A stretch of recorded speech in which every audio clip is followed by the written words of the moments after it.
And we're live. Damn it. Alright, good morning, good afternoon, good evening, everybody. Welcome to another episode of Call of the Abyss. Again, a little reminder, this is an 18 plus stream. I'm sorry, I'm a bit out of it. This is an 18 plus stream, so if you are not 18 plus, please click out now because there will be mentions of unpleasant topics. That said, let me introduce our colorful cast of members, starting with me. I am Rena, playing as Scarlett Leanne. Next up, Ethan. Hello, we actually have an order. I'm Ethan. I'm playing For Fletcher once. Wright, the Camarilla war veteran.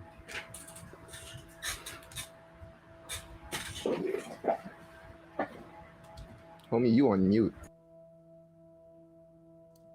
Hi, I'm Bully. I play Toledo, the Banu Hakim. And I'm Lou, and I'm your storyteller for this chronicle. Bit of a recap before we begin tonight's shenanigans. Previously, our kindred followed Aisha's trail to the south side of Chicago, where they saw a few dead gang members.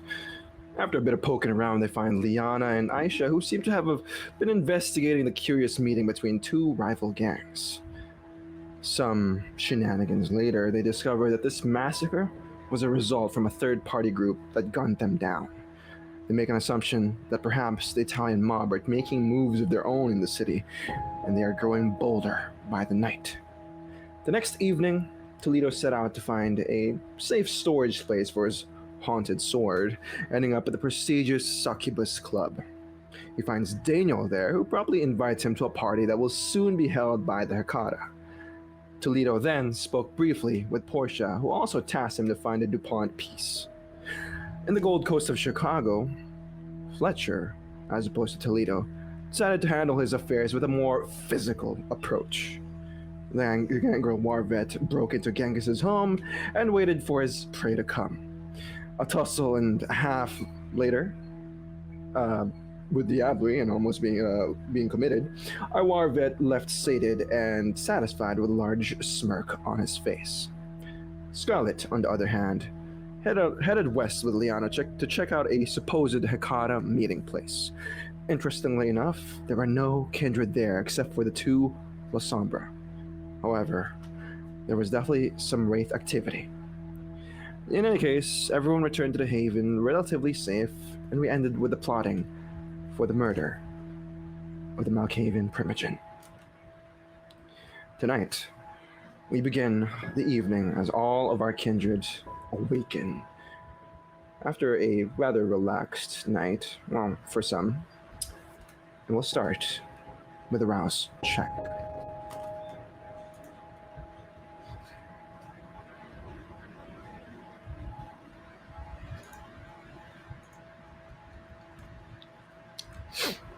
Oh Lord, he coming. And Fletcher passes his rouse check. Toledo, that cannot be good. What hunger are you at? Scarlett also fails. I am at the level of hunger where I wake up with my forehead and hands bleeding. Scarlett, what hunger are you at? 4?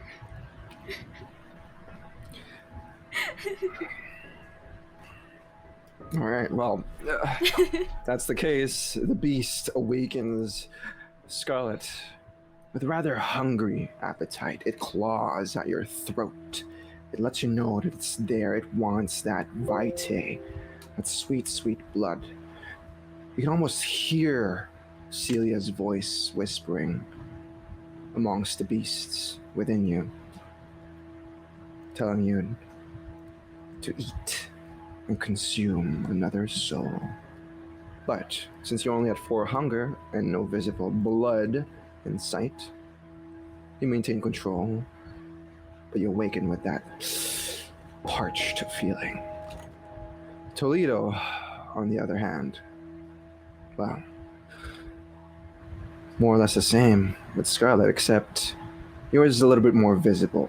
At 4 hunger with Stigmata Flaw, you awaken with blood oozing from your temple, from your wrists, from your ankles. And you are drenched in it quickly as your eyes snap open. Now, I imagine all of you slept at the Coterie Haven? Okay. That's the case. I will leave the scene to all of you as you all emerge from your bedrooms, fully awake.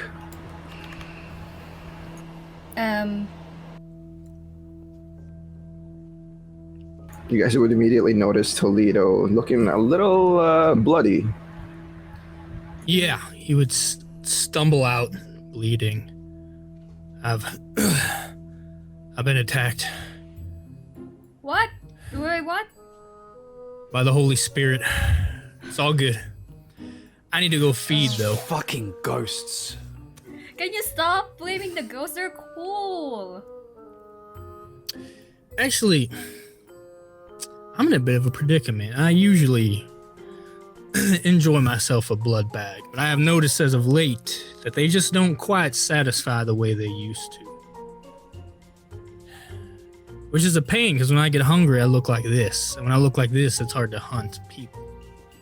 Yeah. So, my squire, Scarlett, go and fetch us a feast. You know, you can just order a delivery, right? That's what I'm doing, essentially, but I'm having you do it. I can't call people who want me to stand in the road. All right, let me know when you bring me something. I make it quick. I'd rather drink than Usually, eat. Sister Isadora has my pants pressed and a meal ready for me when I wake up, so... I am not Sister Isadora. I know, but if you're lucky, one day you'll get there, so... Uh-huh. Old? Nah, I don't think I'll ever get old like that. Also, you're tracking blood all over the floor. I just Well, then cleaned hurry up and get that. me something to eat. Actually, Scarlett, as you realize that he is just bleeding all over the floor, you need to go ahead and make a frenzy check. Fucking dare you. How much? Oh jeez, this is so fun. This is so fun. With 2 successes, you barely pass. You hear Celia whispering in your ears, "Look at that precious blood. It's all going to waste, Scarlett. Why don't you go ahead and lap it all up like you did with mine?" But you carefully maintain your composure as you ignore her whispers. But Toledo and Fletcher, you notice Scarlett eyeing that blood hungrily. Don't you look at me like that.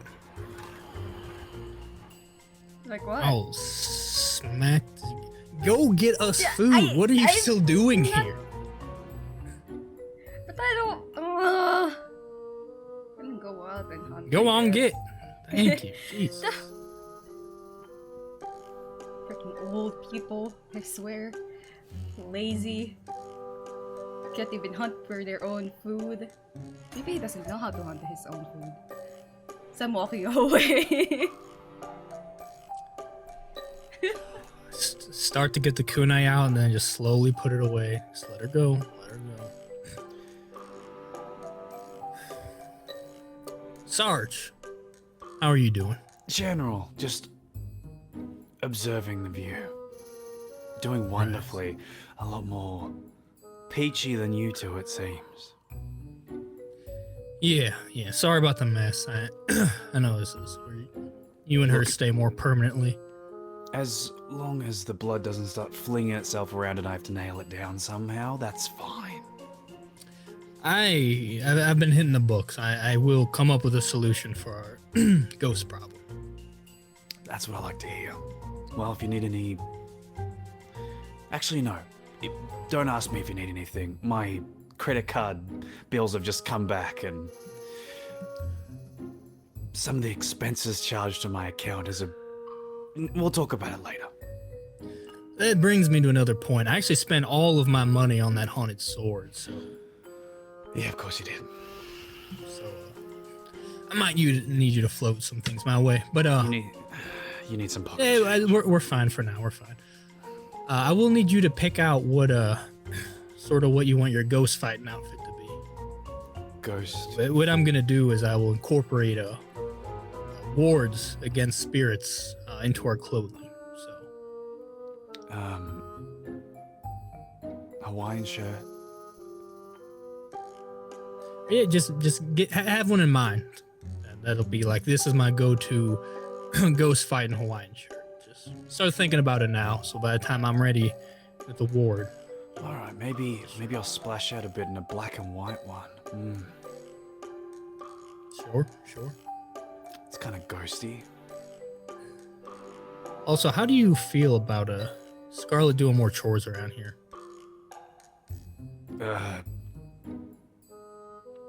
Doesn't bother me. You should have seen my... Well, you did see my last place. This is luxury. The fact that I've got a front door that... Well, I actually don't know if it works anymore, but... I'll fix it. All right. You seem like a hands-on guy. I'm just saying, she's there if you need her to fix things, clean things, what's not. I think we should... I mean, you were in the military. You know how shit rolls downhill. The lower rank have to do things for the higher rank. The order I was in, I was doing shit all the time for my superiors. So this is my chance to teach her some of those lessons that I learned that made me such a disciplined individual I am today. Interesting you say that. I was taught to handle things myself. So I go out, feed myself, clean the place myself. It's just a thing that I do. I respect that, but I enjoy a hierarchy. Well, when I'm on top of it. I can tell. All right. Anything on the agenda for the evening? Not sure. I'll just see where the wind takes me. Maybe back home for a little bit. All right. Me and Scarlett might have I don't want you to feel left out, so you're more than welcome to become involved if you'd like to. But she's having boy problems. Me and her are gonna try to go out. I'm gonna sort of wingman for her. There's a lot of she's really getting into the whole dating thing now. And if you want to be a part of that, you're more than welcome. It's nice to see that she's all grown up again, but no, I think I've done my part. The other night we took out some aggression, so she should be feeling ready to hit the streets again. Well, yeah, she might be hitting the streets in one way or another. Yeah. All right. Well, that's what me and her will be up to for a little bit. Just trying to get her head right, trying to get her out there. She's obsessed with stuff like that, you know.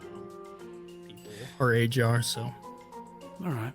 Well, you're the love guru, General. So just keep on your phone. That's all. I suppose I kind of am, ain't I? Yeah, you literally said that many times. Well, I mean, other people I'm sure have said it too, but yeah, maybe I said it. There All was right. that one at the hospital. The hospital? The clinic. What's her name? One is always behind the desk. Oh, what is her name? I should probably remember that. Yeah. Well, how are things going with you and your, We're not going to talk about that. All right, good talk. I'll be seeing you. Good talk. And Alright. go to the car. Head to the park. Scarlett, how do you procure food for yourself and Toledo?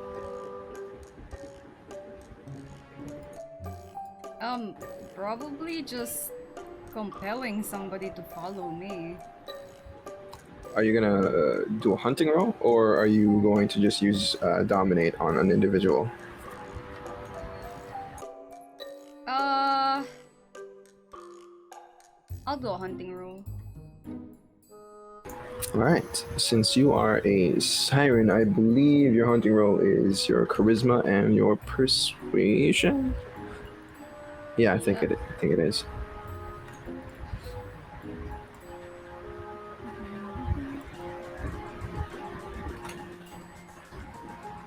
Okay, with 4 successes, we see Scarlett perhaps go to a nearby store or maybe a supermarket or something.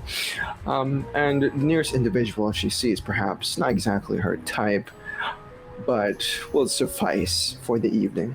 She goes up and she uses her sway of word, maybe using a bit of presence along the way, and pretty much makes them come with her in a more persuasive manner. And in a matter of a few moments, this individual is put in your hands, and he follows you wherever you decide to take him. Now, if you're taking him back to the Haven, you would see Fletcher, Scarlett, arriving with a man in his late 20s, maybe actually mid 30s, is following this young teenage girl back to the Haven. Hi. Really? Yeah. It's for Toledo, it's not for me. Okay. No, I'm not gonna say anything. Oh, did you want to go with us boy hunting? Definitely not. Oh. But I appreciate the inclusivity that we are all showing to each other now these nights. Oh, Toledo didn't want to make you feel left out. But yeah, you will have fun with your thing where you're going. 'Cause I'm Thanks, I pushing will have. the guy. Just say it in the car.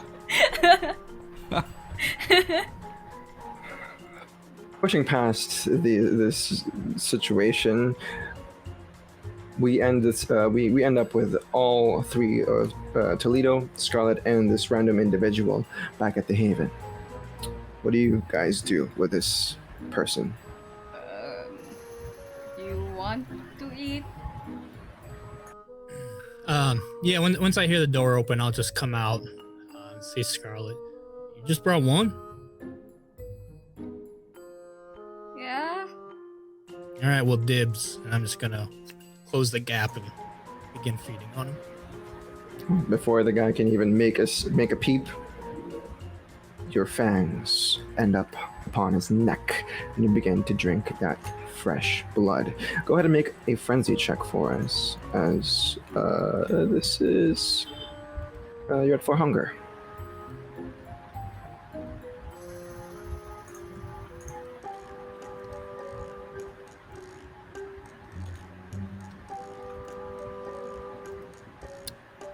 Okay. 4. With 4 successes, you maintain composure. You maintain your ability to keep control of your beast at the moment, even though it tells you to drain this individual dry. And how much blood do you take, Toledo?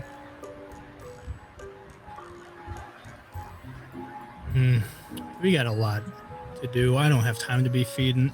I'm going to take 3, which will probably mean I need to drop him off at a hospital.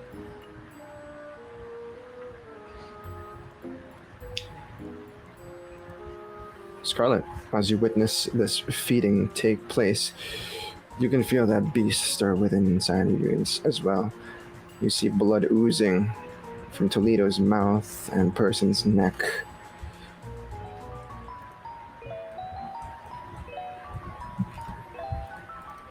Beast is there. Um, So, what's the plan, Toledo?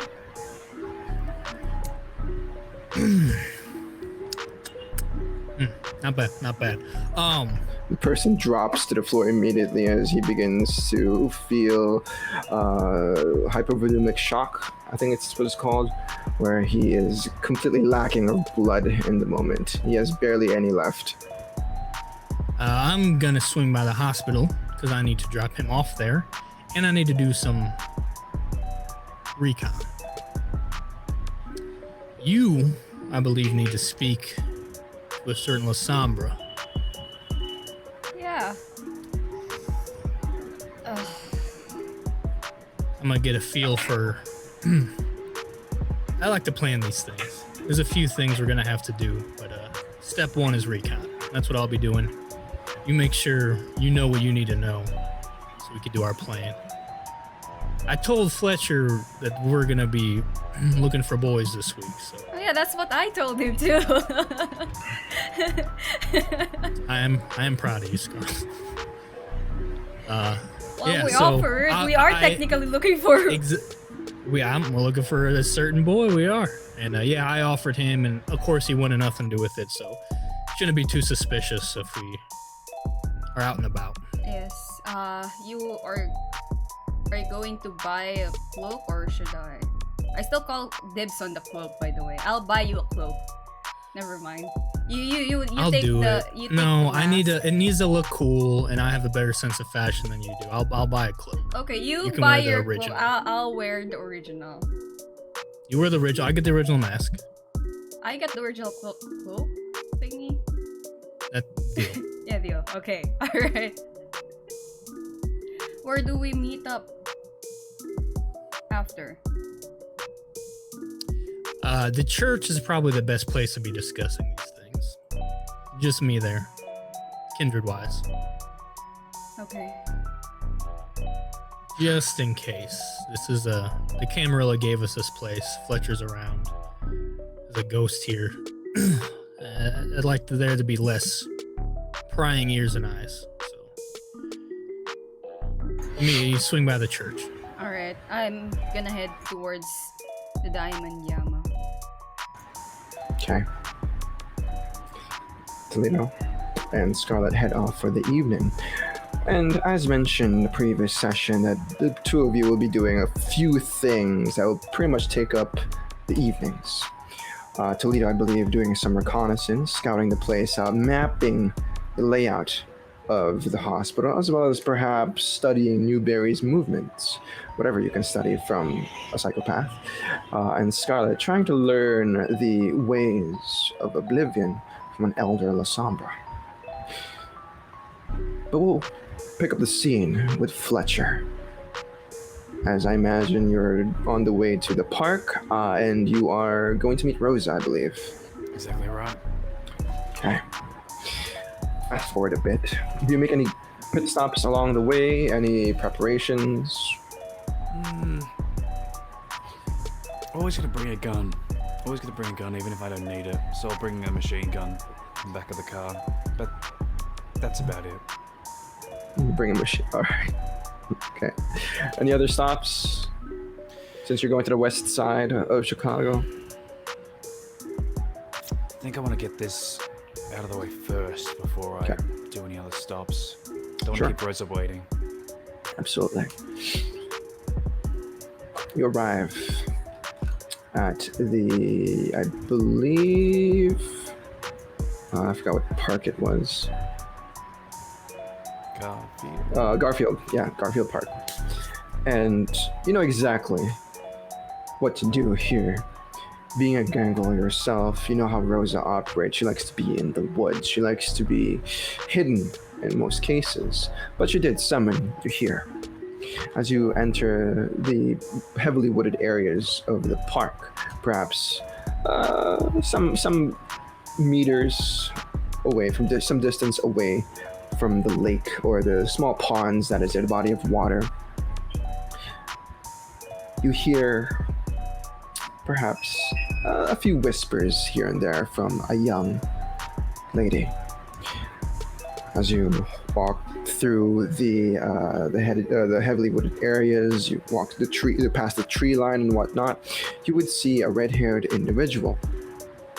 She seems to be glowing right now, basking in the moonlight, as she is speaking or whispering to nearby creatures of the park. Perhaps a few squirrels here and there, maybe some wolves, perhaps, but you do see a familiar snake that keeps circling around her shoulders and her neck. Stand by and just not interrupt her. I've seen some gangrel and such do this before. I'll just lean up against a nearby tree or something and just watch and wait till they break out of this trance. Yeah.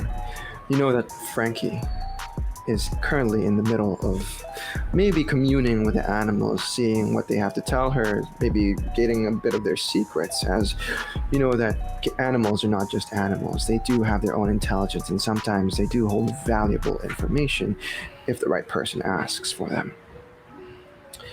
Frankie simply nods and whispers a few more things to the squirrels before they skitter away. She stands up properly, dusts off a bit of her dress before she turns in your direction, not noticing you, but she will catch your eye in a moment here if you say something. Frankie. Oh, Sergeant Wright. Miss Rosa mentioned that you'll be stopping by tonight. I didn't know it was going to be this early. Always like to be on time. Well, my time. How are you? Oh, I'm actually feeling really great. I didn't know there was so much wildlife here in the park. And I've gotten really accustomed during the past few weeks. It's much different from the academy. It's funny the things you don't really notice until, well, they notice you. She nods her head. How have you been? How's Scarlett and Father Professor Toledo? They're alive. Which is good. I think they're alright. They're just going through their own, They're looking for boys. I don't get it. Again? Again. Oh my god, Well, I can't really say I can judge her. I don't have much experience with stuff like that, so... That's the thing, Frankie, is that we've got the best experience, and that's because you have Ghost and I have Max. Which is a lot better than a Kine or another kindred. As you mentioned, Max, she starts looking around and see if Max is around. He's at home. She drops her shoulders disappointedly as you say that, and she says, "Oh, haven't seen him in a while, but Yeah. maybe next time you could bring him?" Okay. If it's a bit less serious, yeah. Whenever it's serious, I like to leave Max home. I don't want anything to... You understand what I mean. She stares at you very intently in this moment, as she just nods her head, as if she understood what you're saying. She then turns on her heels. Well, actually, were you gonna say something?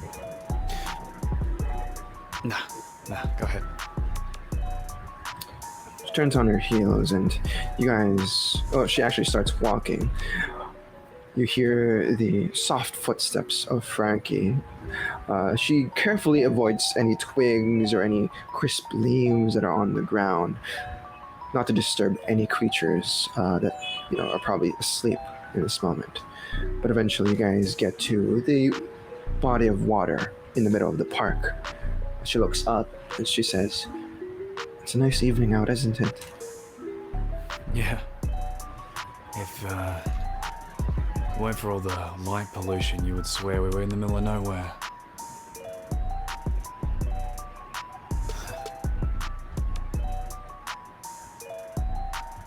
Just as a question, out of character, have you guys told Frankie about the gestures and whatnot?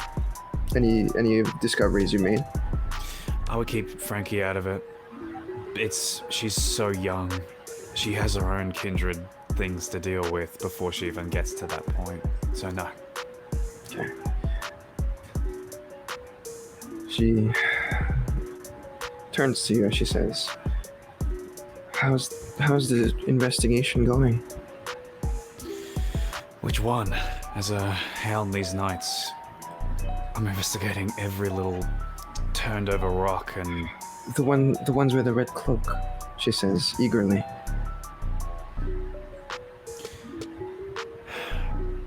Well, look, there's a few running theories, but I have yet to discover or produce some serious results about it, so I wouldn't worry about it too much. I mean, whoever these red cloak people are,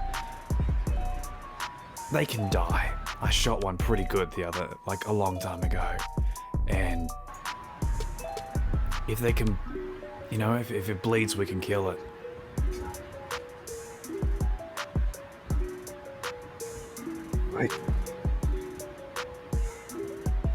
I've seen one of them.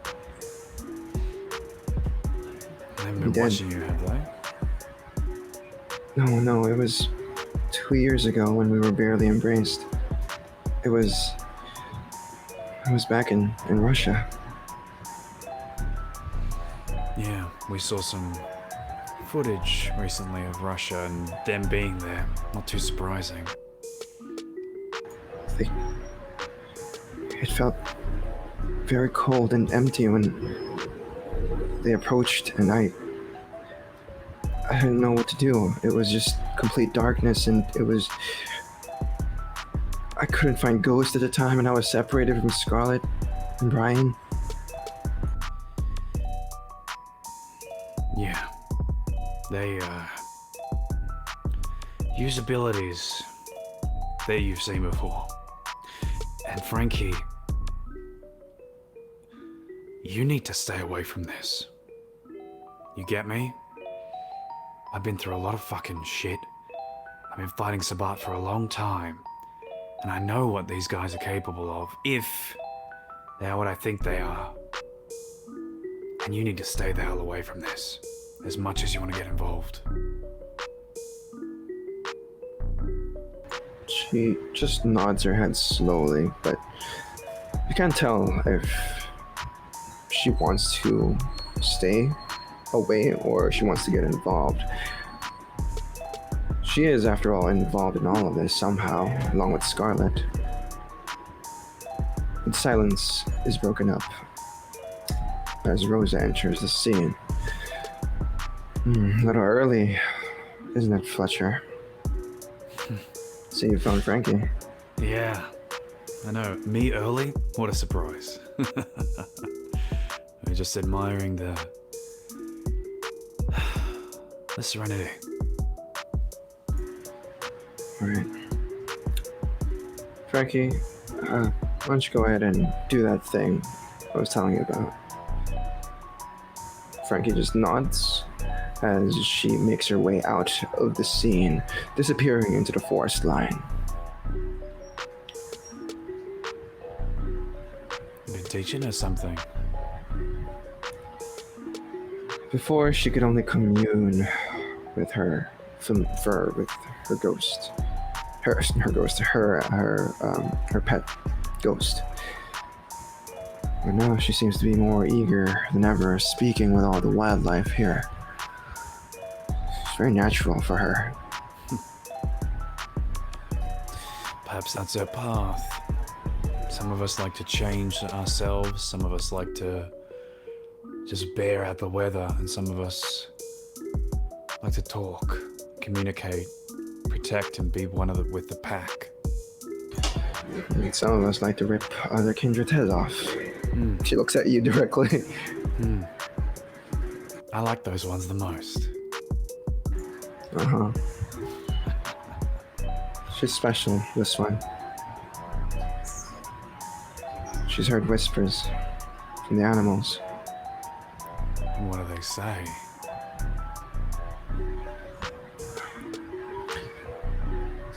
Rosa looks out very, very dramatically as she carefully watches the little critters around you. She closes her eyes, and I imagine you understand that she's trying to listen in on her surroundings, see what they have to say. She shakes her head. They only whisper to her that she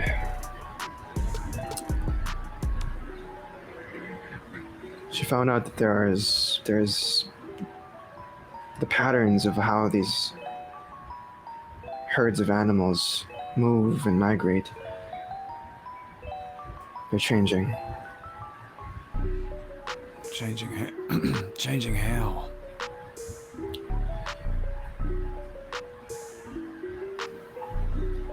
They're moving out earlier in the season. Of the city?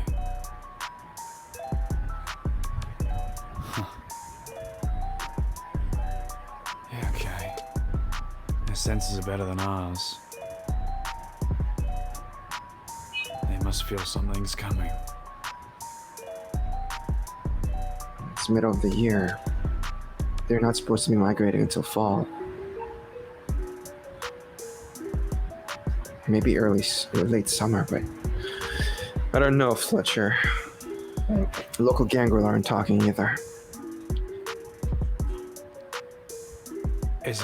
Are they migrating together? Like as almost like a collective, or is it just seems... Doesn't seem like there's an actual pattern. Right. Just different species moving out. Not together, but I guess one by one. At least that's what Frankie says. One by one. I've heard of Nosferatu that can control entire swarms of rats, but this is... Is that even possible? I don't know. But I trust Frankie. Even though she's young, she's very proficient in using her disciplines to commune with the wildlife here.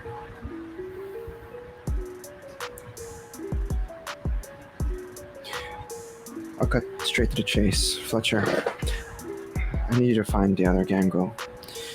They're not responding to me at all. Not like you. They don't want to come see me. Maybe it's because we're in Camarilla territory, maybe because I'm a primogen. I reached out to McTavish, but you know how the situation is with the Anarchs. Yeah. Shaky at best. Try to reach out to the wolf pack. Tyrus isn't... Well, I think he's ignoring my calls. But that leaves Lester Knife.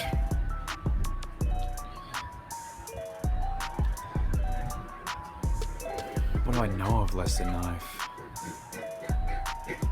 Intelligence and streetwise, or politics. You can add a +1 because he is of your clan.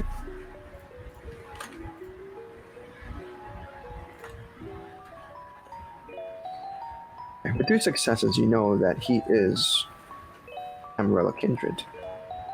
A gangrel that's been around the city for some time now. He likes to keep to himself.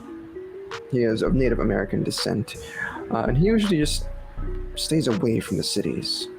Never goes anywhere near populated places. He likes to stay perhaps in Calumet Park or maybe in the other parks of the area, but you don't exactly know where he stays. His residence, rather. Yeah, okay, Lester Knife, right, I remember him. A long time ago. You need me to find him? She nods her head. Okay. Sounds like I could use Frankie's help on this. I was actually going to ask you to take her on this little field trip. She needs to get out of the woods. Crazy that is to say, but I feel like she's going a little stir crazy without seeing her friends. All right, we'll go on a field trip.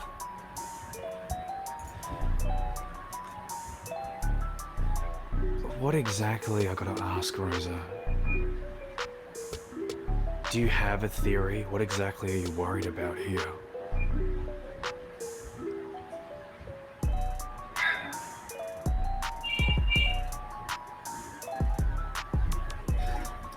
The whole thing with the movements of these herds, these packs, these...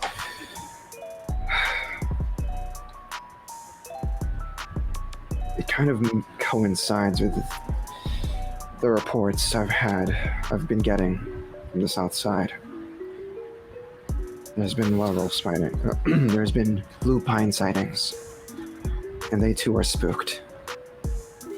They're spooked as well.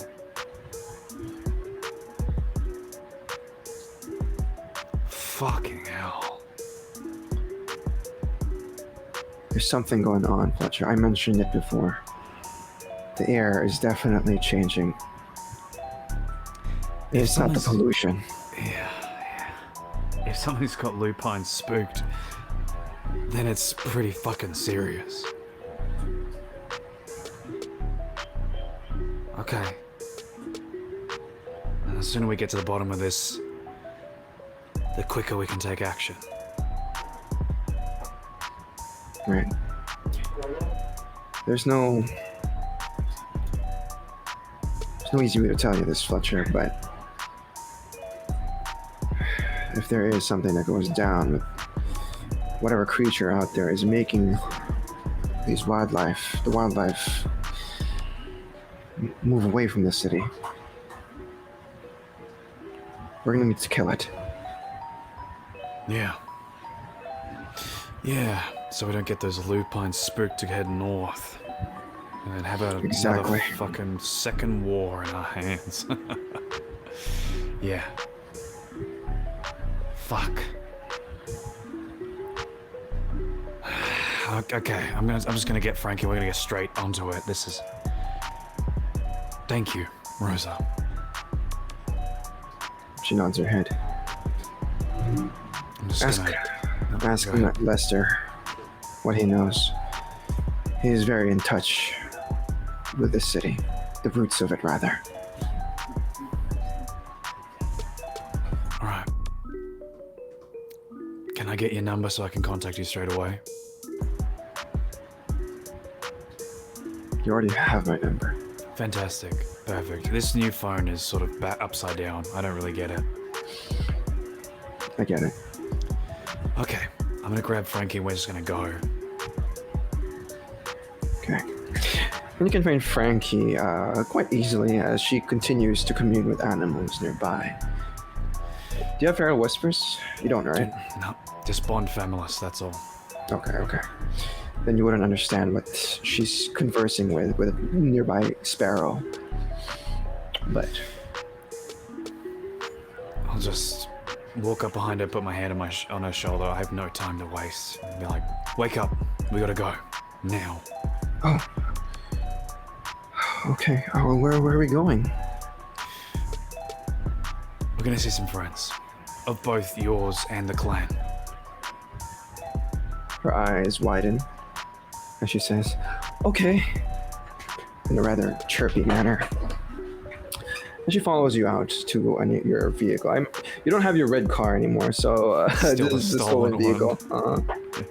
Yeah. You guys make your way out. And where do you go, Fletcher? Where exactly are you gonna go first? Are you trying to find Lester Knight first? Do you contact anybody to find Lester, or do you just simply go with your gut? I think I want to go to that park that Rosa mentioned and bring Frankie there so that she can commune with the animals there and see what they know. Smart. Okay. And as you guys drive off, Frankie, excited to see her friends, the scene fades away as we move on to Scarlett. You get to the Diamond Yama, Scarlett.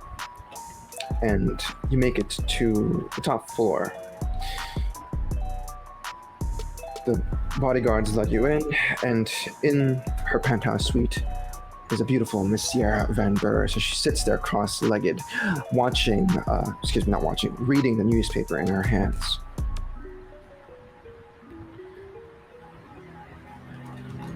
Good evening. Any interesting news lately?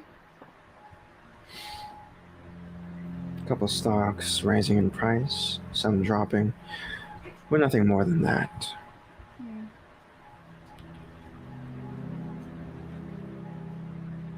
What's not on the news is the few dead bodies of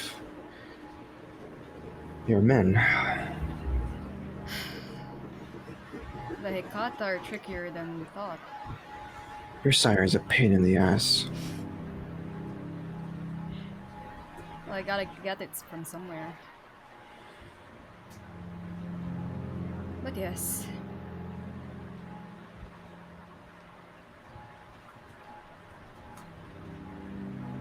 I'm here on business. You're speaking with a businesswoman.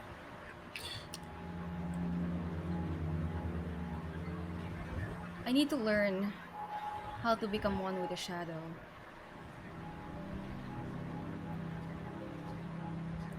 She looks at you as she folds the newspaper neatly and puts it on the table. She gestures for you to take a seat. I take a seat.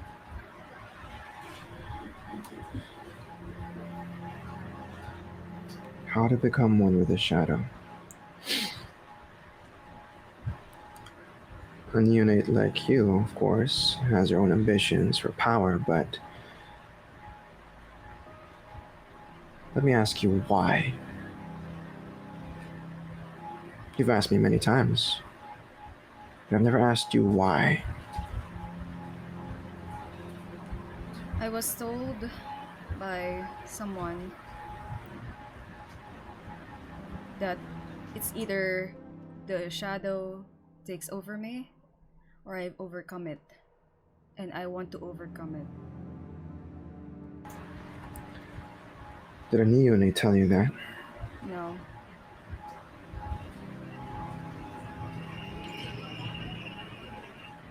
I see. Then they simply do not understand the chaos of oblivion, then. You cannot overcome oblivion, you can only assimilate with it.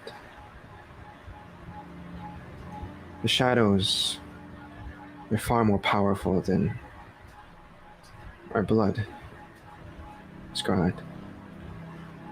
You do not take control of it. You can only manipulate it to a certain extent. Then I'll learn to coexist with it then. She looks away, almost as if disappointed.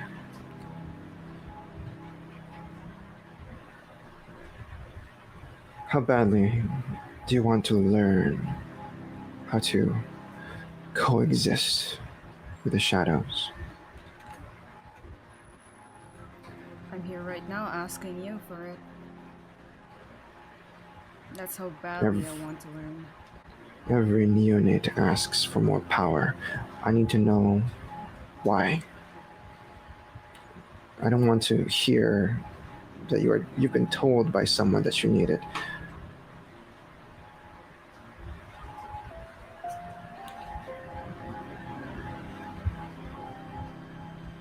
I cannot tell you the reason.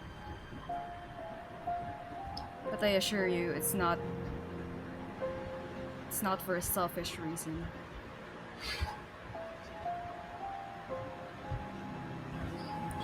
She stands up, walks towards the glass wall in front of her. You cannot tell me the reason, then I cannot give you a reason of mine to exploit the secrets of our clan. Shara, if you won't teach me that, then I'll have to find somebody else to teach me.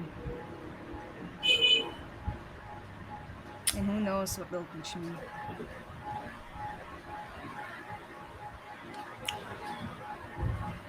You asked me for.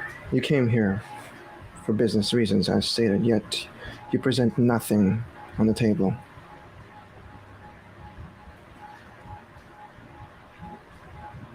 If you want to make a deal, then you shall make a deal.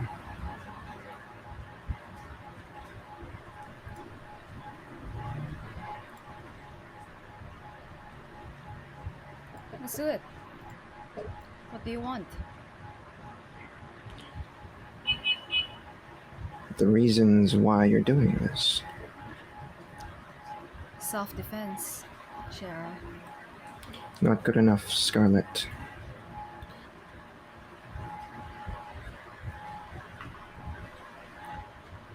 How is it not good enough? I'm in a coterie of unpredictable kindred. And we've Every gathered kindred is so unpredictable. many enemies. I am just a neonate, you have to understand that, Shara. Exactly why I need to know the reason. You are of my clan. We are your primary protection against our enemies, given the fact that you are. Because we're fighting against the jesters, Shara. And if that's not a good enough reason, I don't know what is.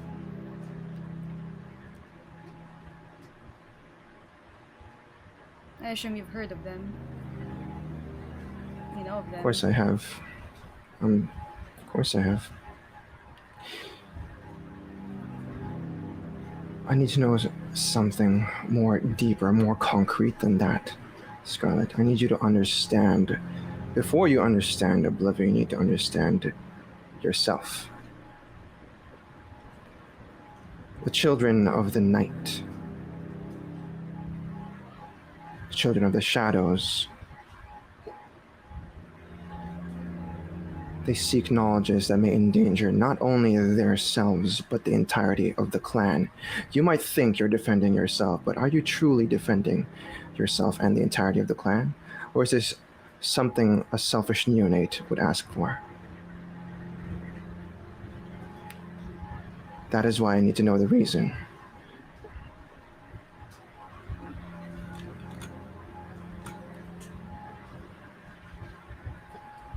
Their leader, or one of their leaders, I don't know who it is. Call it the Dark Mistress. We're calling them Dark Mistress. But she's taken a interest in me. And Toledo's worried that if worse comes to worse, then we'll have to fight it off. And if I can't, then I'll cease to exist.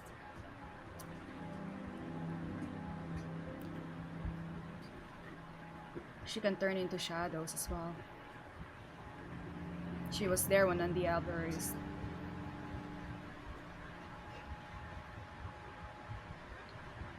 She turns her head, as you mentioned, diablerie. Is that so?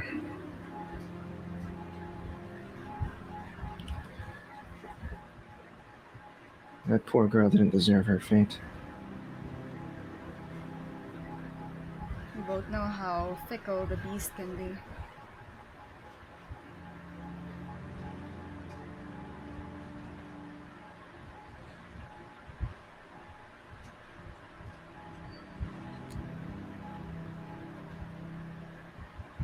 What have you experienced with Oblivion so far? When I use it, something dark touches me back. Feels wrong. Feels like I'm losing a bit of my humanity every time I use it. But with Toledo around, he helped me. He helped me understand how to get rid of the wrongness, to make it right again.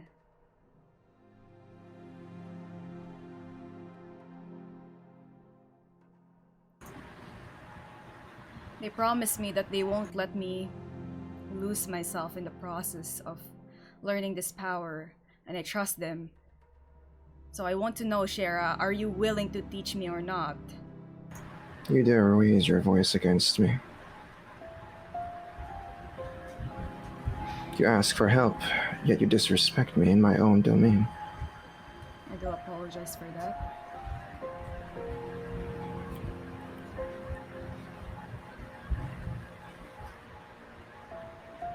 She studies you in this moment, looking you directly in the eyes. If your eyes are meeting, you can see and feel the shadows around her coalesce. It's almost as if she's controlling them.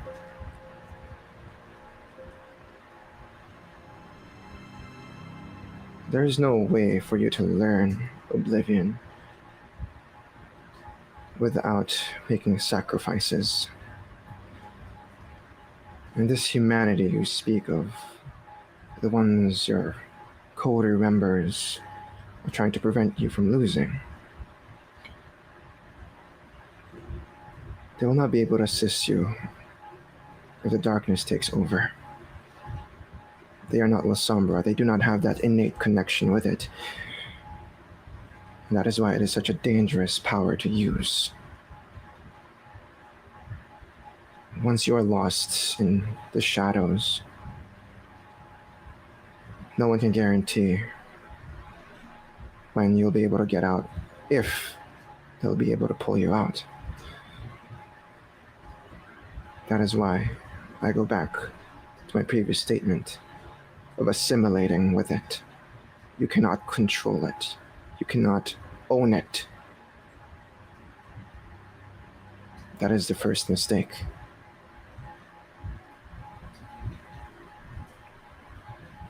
Understood.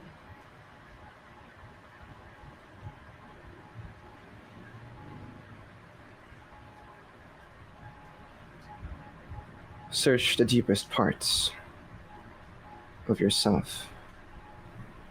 The darkest must be confronted. The memories of which you choose to forget. You must face them. Only then will the abyss open up to you.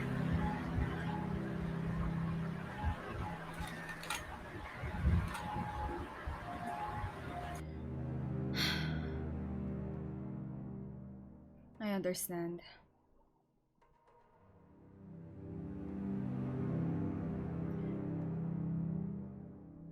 I'll have to go through my own hell then. She nods her head. Do not rush things, young neonate. For the sake of your own humanity. Now leave. Thank you, Miss Shara. You have a good night. So I just stand up and leave. The camera sticks with Sierra in this moment as Scarlett takes her leave. For a moment, we see her grit her teeth, her fingers balled up to a fist. In the shadows, simply erratically moving around her. But as Scarlett leaves, where do you go next? I'm probably gonna shop for clothes and then go to the church. Alright. Okay, you're just gonna go shopping? Yeah. Alright. Okay. No big deal. I can't believe this after that serious conversation with Sierra. She goes out to go shopping afterwards.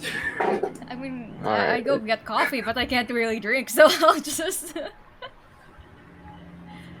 You're stopped shopping. for hunger, right? Are you gonna decide to feed at any point? Yeah, I'll recommend you feed do. on the Uber driver. Okay. Right. How much blood are you taking from the... Actually, go roll a frenzy check. Please don't kill the Uber driver.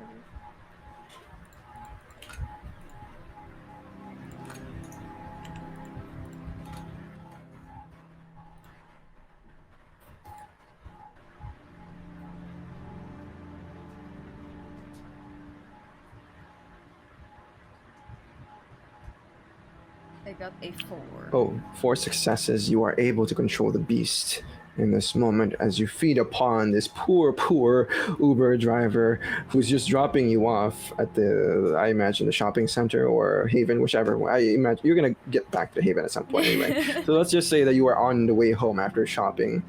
Going to the church, yeah. And how much blood are you taking from this person? I'll grab 2 bloods, please. 2 blood points. Okay. All right, and you make it to the church. But let's rewind time a tiny bit for Toledo. You said you were gonna take care of the individual on the ground, you fed upon.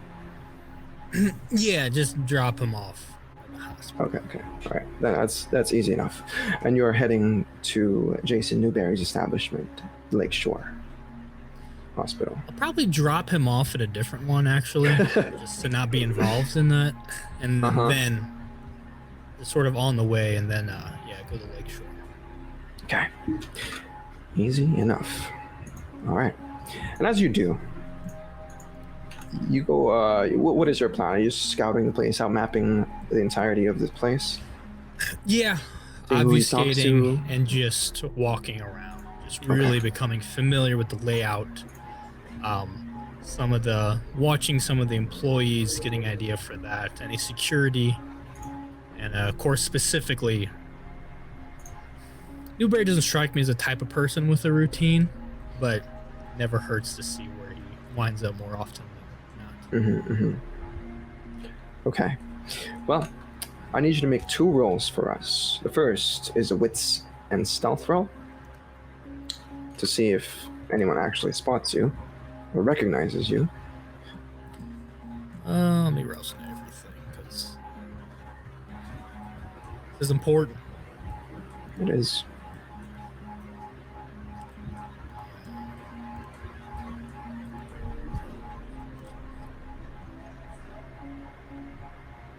I'm blanking. Okay.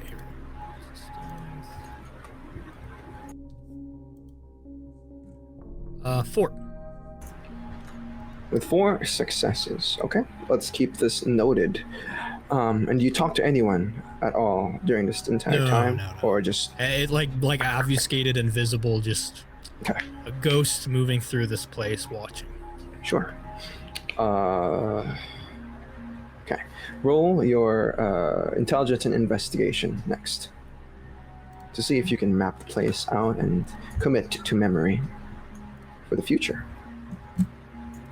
Browsing that too, getting a little hungrier. Depending on what you get is how long this is going to take, how many nights.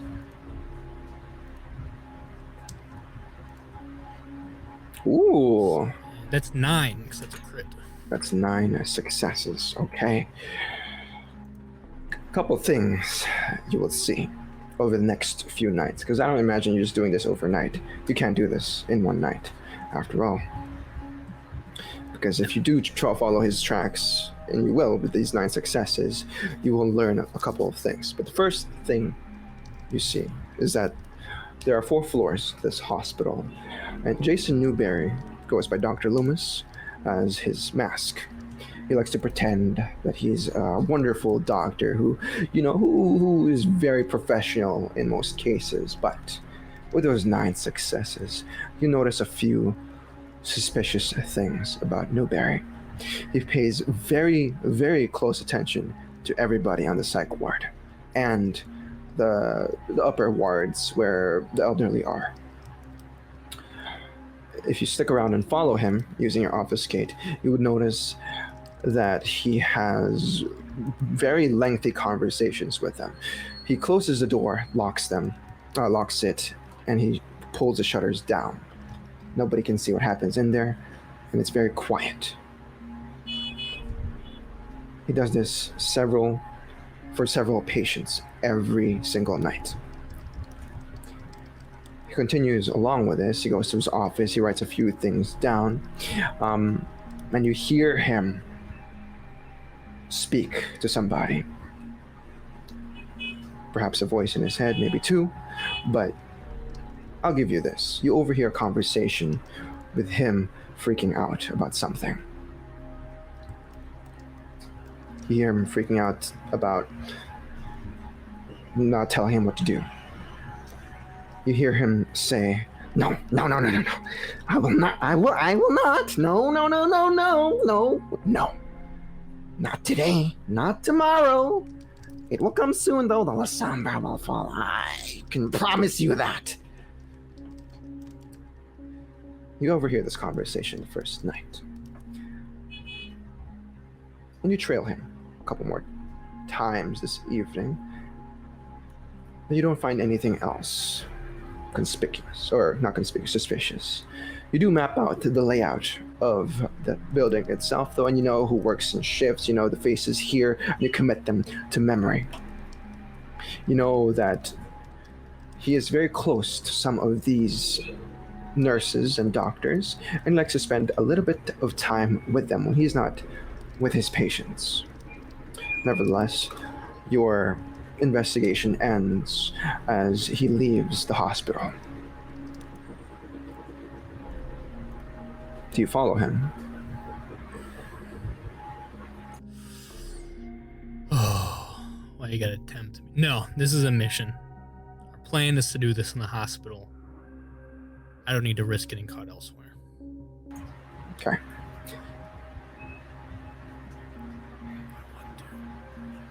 Are you sure you don't want to? Are you sure you're not going to? No, this is, if Toledo's professional about anything, it is an assassination.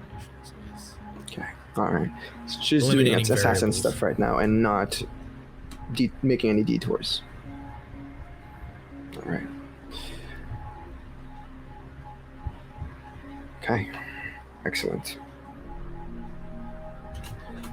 Then we'll cut the scene from the Lakeshore Hospital. And where do you go for the rest of the evening? As you spent the majority of the night there, it is about, for you, it is about 3, maybe 4 p.m. A.m., excuse me. The largest part of his preparation will be that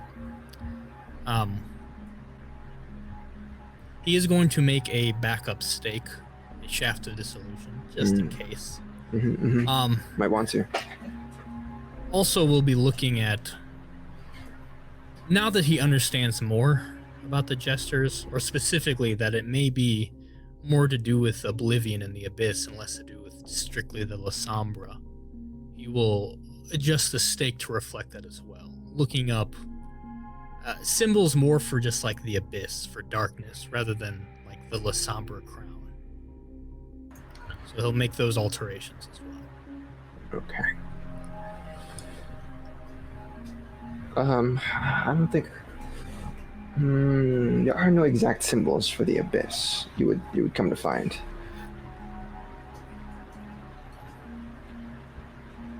I mean, even if just like, I'm sure there's different cultures or religions or practices that have their version of maybe you know, theology in yeah. So it doesn't need to be strictly like what is Okay. the official Abyss symbol. It's just something that if someone were to research this symbol, they'd find, oh, this culture sort of associates this with this realm that could be the Abyss maybe in some interpretations. I don't need like a one-for-one like Abyss was here. I just need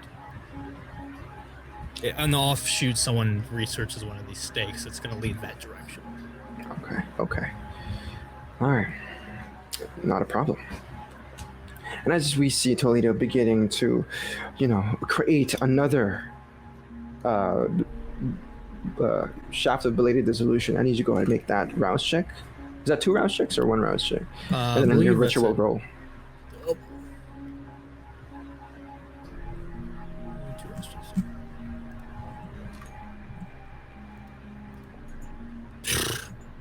I don't get hungry Wow. anymore. Wow. I should have alright. conked the dice like that, but I gotta.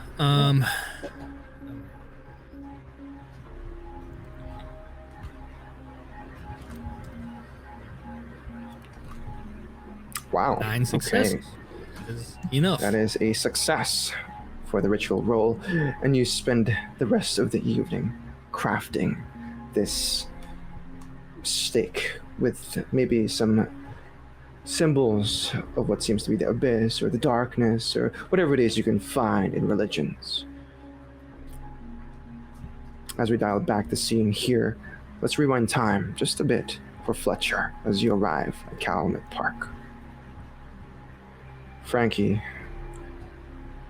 very eager to see what's going on, simply says, "Why? Well, this is a nice place, but what is Scarlett and Brian here?" No, they're not here. We have some important work to do first. Oh. Okay then. Well, Relax, Frankie. It's... I have to get this off my mind first. And once we've done that, I too can relax as well. are you also nervous? Looks at his hands for a moment. Yes, Frankie, I am.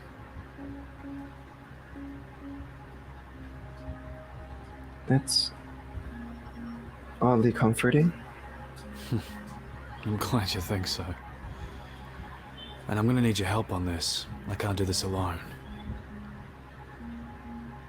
Okay, what can I do for you? I saw what you did back at the park there, communicating with the animals. I can't do that. And I need you to ask the animals here about one Lester knife. Master Knife? I feel like I've heard of that name before. Gangrel in the city. It's likely you have. Oh. Okay. I'll try to ask. Whoever's here, but I can't guarantee anything. Sometimes they don't like to participate in our affairs. Yeah. Look, that's fine. As long as we try. Okay. All right then. And as she does this, Fletcher, you see her make her way to a nearby tree, and she kind of makes some animal noises. She chirps here and there, imitating those, whatever animal she's trying to communicate with. But eventually, another sparrow flies down from the tree and lands on her finger. She begins chirping with the animal. She kind of looks your way a few times. But as for you, Fletcher, if you observe this, you need to go ahead and make a wits and awareness roll as well to see if there's anything else happening nearby. After all, this is Gangrel territory, and there might be other Gangrel here.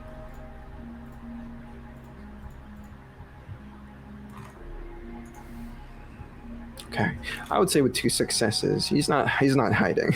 He's definitely not hiding, as you see a rather large man with sort of a military guy type of build, beard that is very unkempt, unruly hair, dark bags under his eyes.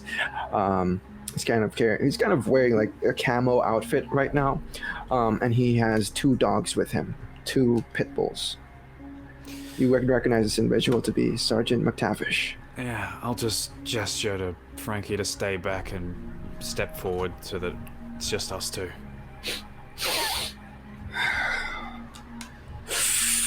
He takes a drag from his cigarette before he approaches you.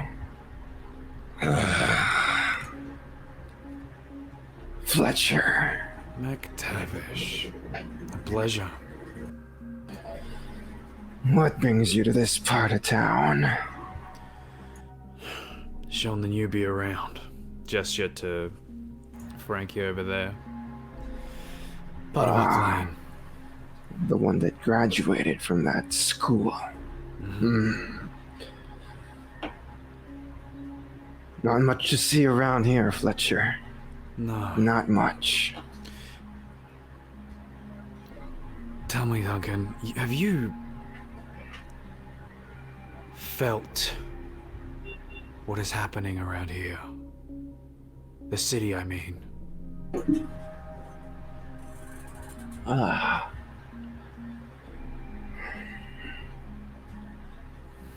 really. You know he's full of shit. He's not lying. He's lying to you, without a roll. Right. Well, something's happening, and I'm looking into it. Not And let's not bullshit each other, Duncan. I ain't looking into this for the Cam, the Anarchs, all that shit. I'm looking into it for our clan, to make sure that we are fine, that we are okay, and that we know what's coming. So, you can help me, and we can tackle whatever this is, or jump ship, whatever we need to do. But we just need to be aware of it. Or we can go our separate ways and deal with it when it comes. He chuckles a bit to himself as he growls slowly. The two pit bulls are going restless as the more they look at you, Fletcher. But he says, "Didn't expect you to be a team player, Fletcher." Neither did I, but these nights, safety in numbers. You know that better than most of us. I think we, as a clan, know that better than anyone.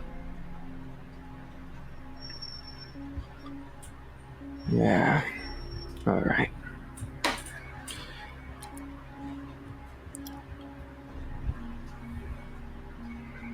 The animals have been acting weird. Yeah. These pit bulls, well, if they were normal, they'd be barking all day. But they're my special boys. He kind of pats them on their heads. And they won't back down from a fight. But there's something out there. Something looming over the city.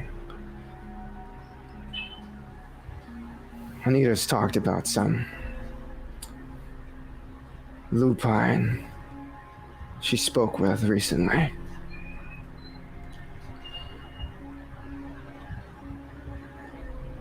Said that there's one of us disturbing the peace of the land, and he wants their head. Motherfucker. One of us, you say?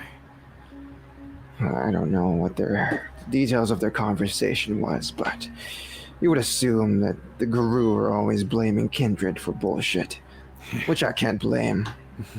Neither can I. Okay. Yeah, Rosa said something similar. Fuck.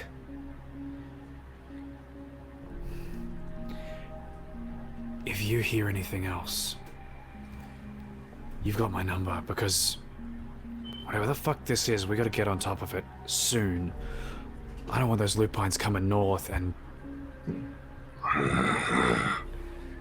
There's gonna be another war if we don't figure this out. That's my intention. No other clan seems to care. Nah. Venture and Toledo could still with a stick up their ass, and God knows what else the others are doing. Yeah. You've been hanging around the La Sombra. How's that going? I heard they're just as bad as the Ventro. Some of them are. Some of them not so much. They're quite varied.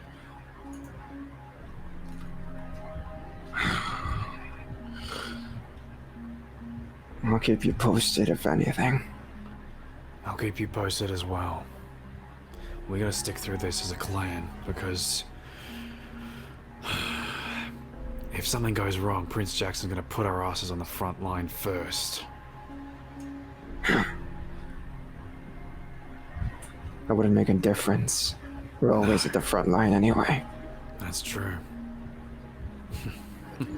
Fuck Jackson. I don't understand why you're sticking with the Cam anyway. It's because I hate them the least. He raises an eyebrow. The Anarchs aren't as bad as you think. Yeah, I know. We're fighting for what's right, yet you choose to ignore the tyranny of your elder Camarilla folk. You're right. I think Now it's they have the La Sombra on their side. Come on, Fletcher.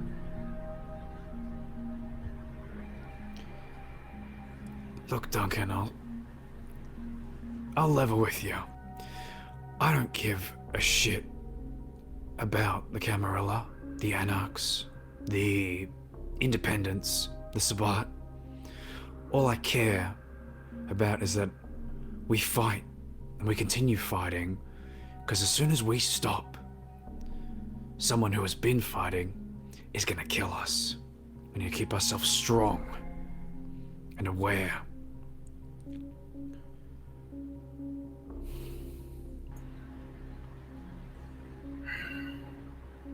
He just shakes his head.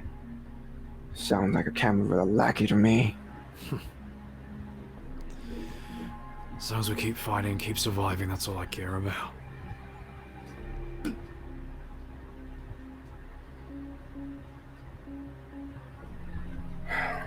Whatever. You do your thing. I'll do mine. Tell Rose, that she can kiss my furry ass. I'll tell her just that. Gives you a smirk before he begins to walk away. Shit. Head back to Frankie. Frankie is still kind of communing with the animals, communicating with them in all sorts of manners. You hear her, make all sorts of maybe squirrel, bird noises here and there, but eventually she snaps out of her trance as she looks towards your direction. Anything? Spooked. They're all scared. Fuck.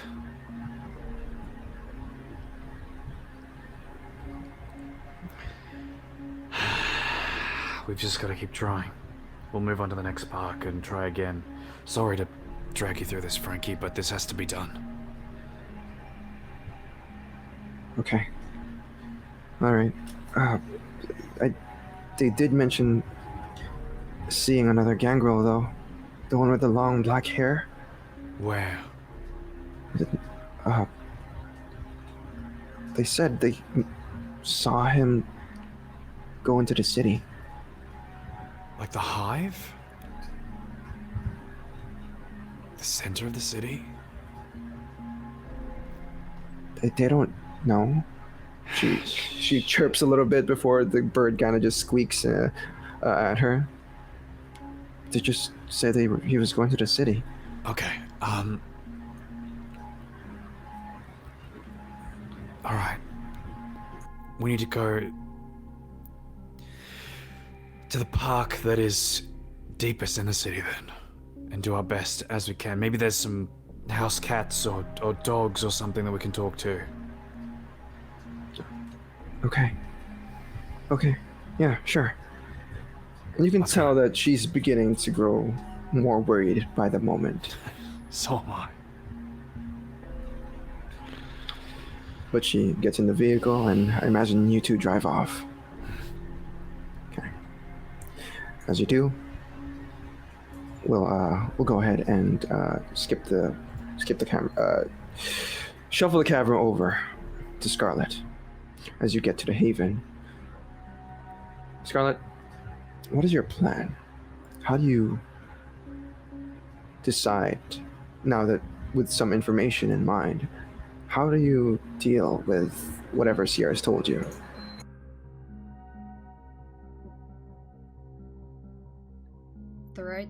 Try to learn it on my own. Try to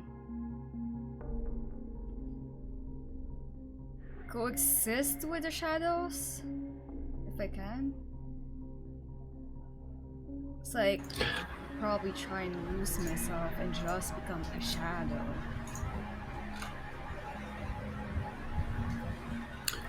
Well, Sierra did say that coexisting with it is a bit difficult, but you go ahead and roll a rouse check and a resolve and composure check.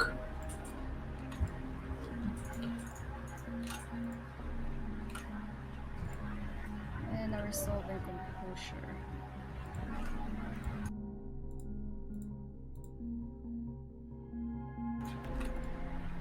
Okay. And I'll keep this noted with 2 successes. As you perhaps get in your room and try to meditate, perhaps try to find whatever it is inside of you that Sierra is asking you to find, there is a sort of not connection, but there is this feeling of you in the pits of the darkness that seems to drop you even further and further, deeper down this rabbit hole. The shadows around you, for the camera, or seem to be maybe leaking from the very corners of the room as Scarlett begins to gather them around herself. There is this feeling, Scarlett, of being cold and empty. There is this feeling of maybe a form of manipulation towards the shadows within you, but as Sierra mentioned, you might have to relive the deepest and darkest parts of your past in order for you to unleash whatever innate ability you have. So, for the audience, what is Scarlett thinking about at the moment?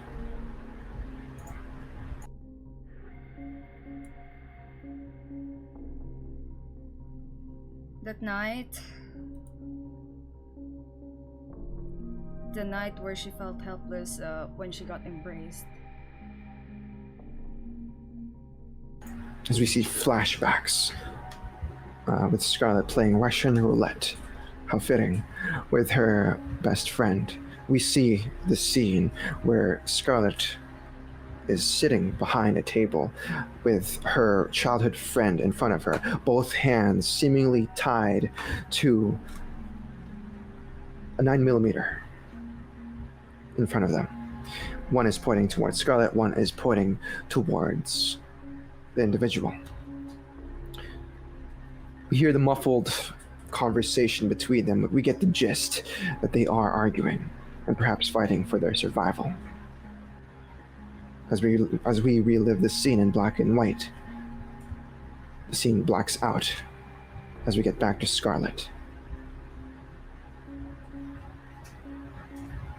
Scarlett, though this might be a deep and dark memory, this isn't the deepest nor the darkest you've ever experienced. There's something more, and oblivion likes it.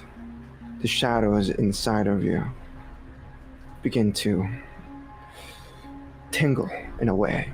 It touches your soul in this moment, and it's digging deeper and deeper. It's asking for more.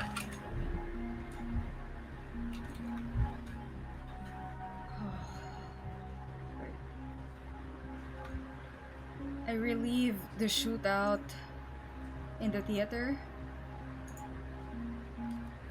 where I'm trying to smuggle or get my papa out of danger.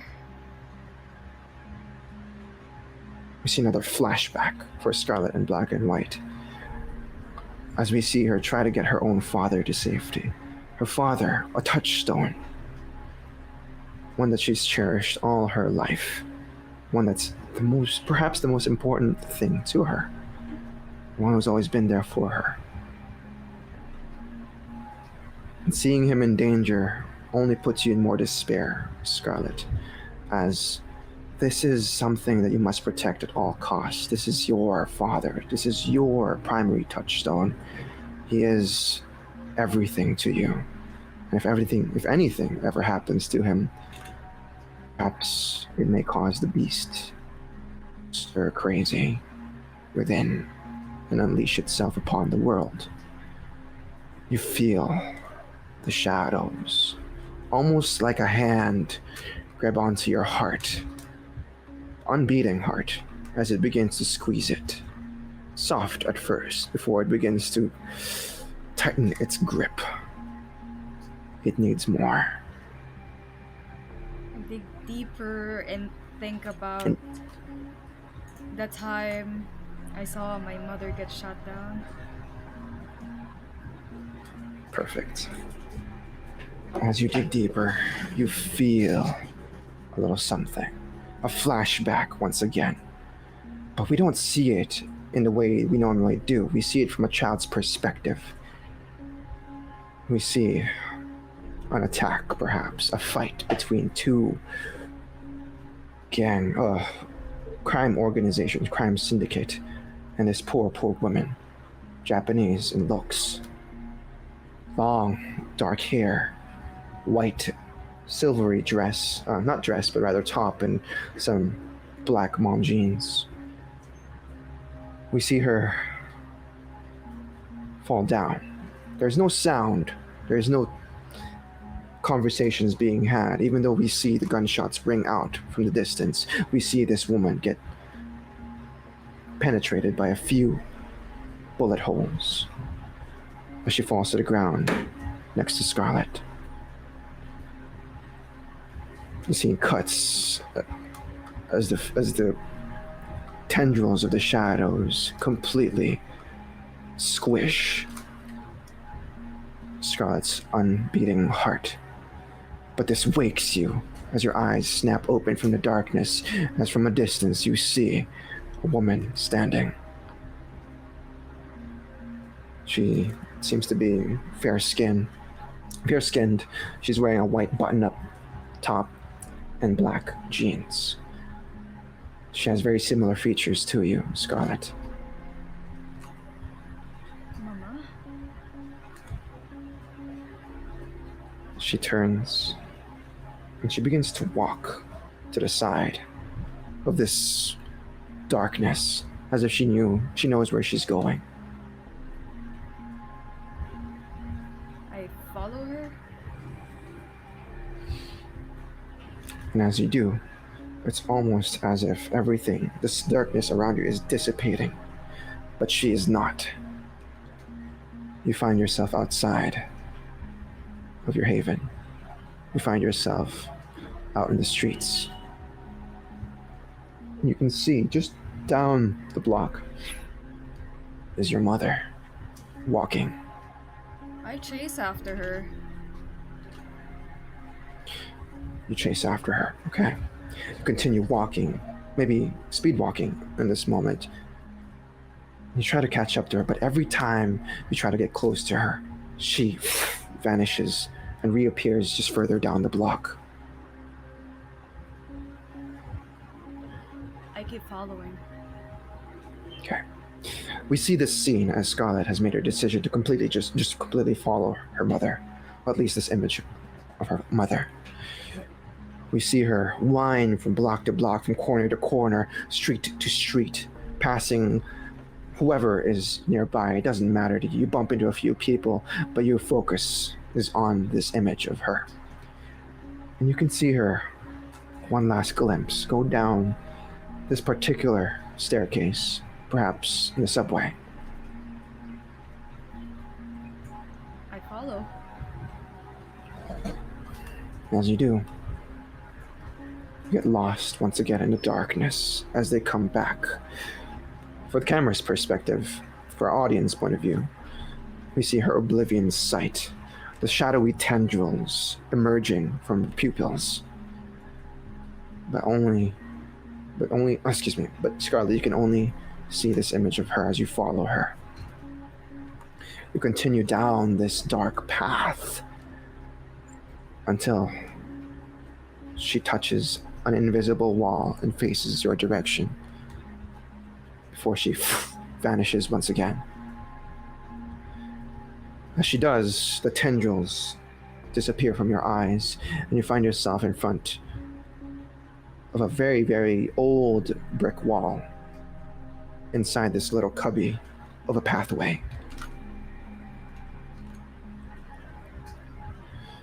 It is cold. It is dry, and the oxygen here is very low. I tried to see if there's an opening in that brick wall. Yeah. As mentioned, it is old and dusty, and with one push, The bricks fall down onto the other side, and you find an entranceway to a deeper and darker tunnel.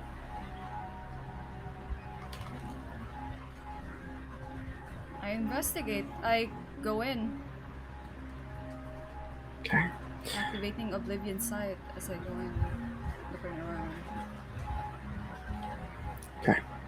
And as you do, Scarlett, we, as the camera, as the audience, see as she makes her way inside this tight corridor of a hallway. We see the brick walls from the outside of where she came from reform, brick by brick, as it seals that wall shut, and perhaps trapping Scarlett inside. But that's where we cut to Fletcher once again. Toledo, I believe you're still doing your belated shaft bleed. Actually, yeah, something needs to happen first before we can get to Toledo. So, let's give us a one moment here before we get to you, Fletcher. As you make your way downtown and make your way to a park within downtown, I forgot what it's called. It's somewhere near the pier. In Millennium Park. You and Frankie investigate this place. You can see her chittering across with whatever animal is there at this time of night. Perhaps a few owls that are hooting here and there, and she does the hooting noises as well. And to you find this rather entertaining, perhaps. Maybe, a bit impressed with how she's developed her animalism. But she walks up to you with Owl on her shoulder and Ghost on the other hand. As she looks at you, I need you to make an intelligence and resolve check.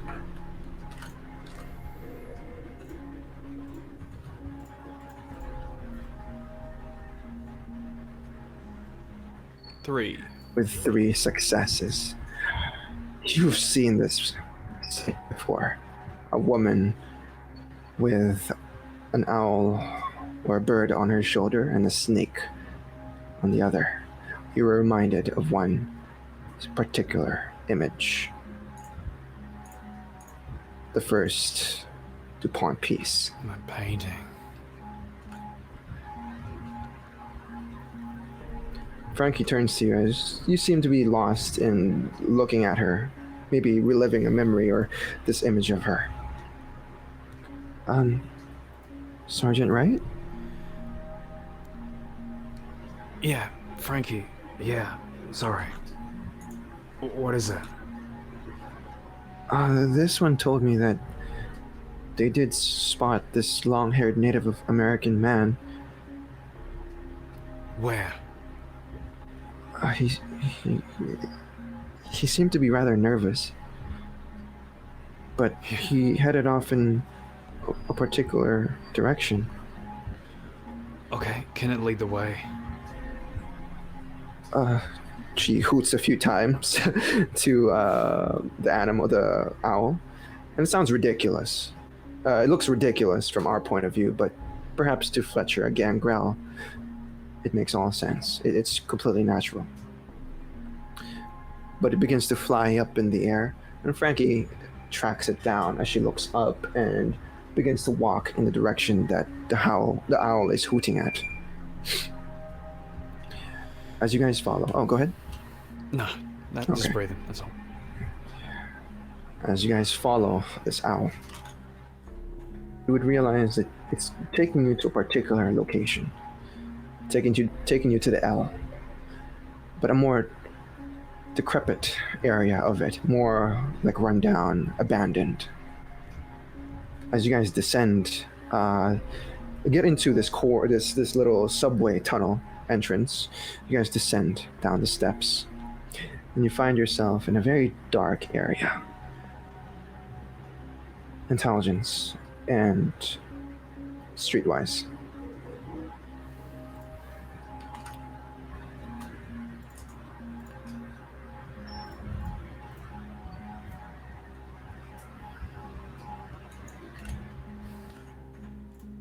Zero. Oh no.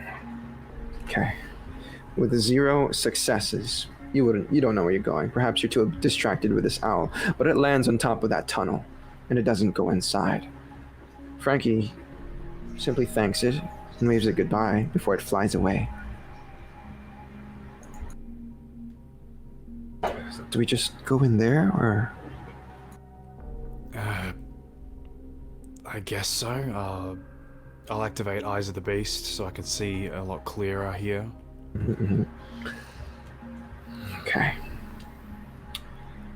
As you enter this place, you get the slight feeling that you are being watched. The footsteps, even though you try to be silent, seem to echo across the tunnel itself. And there is just something about it that is unnerving, even for someone like you. It's almost as if you're being hunted, in a way, you and Frankie. Would you continue down this long tunnel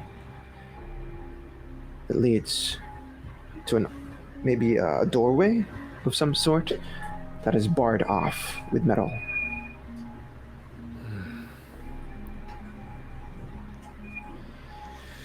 Alright, I guess I'll just knock first to be polite, if I can. A few knocks later, there is no answer. Alright, I tried to be polite. I'm gonna try and rip it off its hinges. You grab hold of the bars, you start pulling. I wouldn't do that if I were you, Sergeant Wright.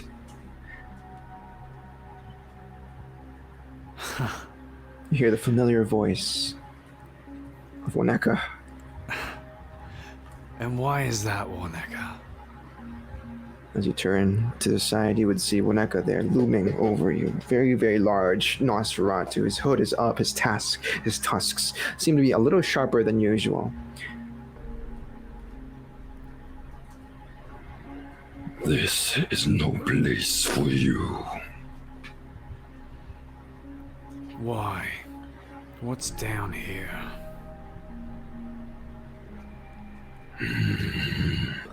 Why are you here, Fletcher? I'm here because there have been rumblings across the city. And every one of us with this instinct, this feeling towards the other animals, you can feel it. And I bet you can too, Waneka.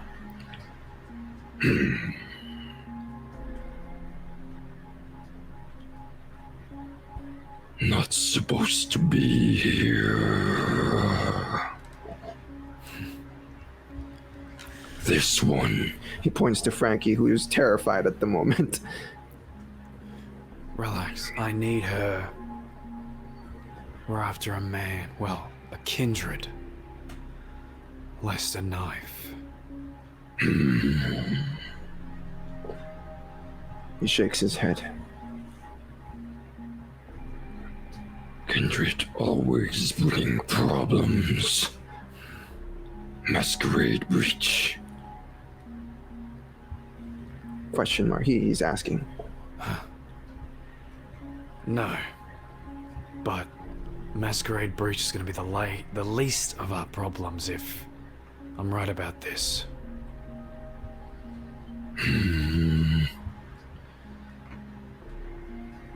With a large growl and letting out an unnecessary sigh, he pulls the door open with ease and lets you in. Watch your step. Okay, I'll follow your lead. Okay. And as he leads you into the darker side of the tunnel, he activates. You see his eyes glow red in this moment as he also activates Eyes of the Beast. Frankie does the same, of course, and you all can see clearly in the dark. There are long, winding corridors here that lead you to several chambers of this place. But eventually, you see a few doorways that lead to maybe a room, perhaps a meeting area, that has kindred inside.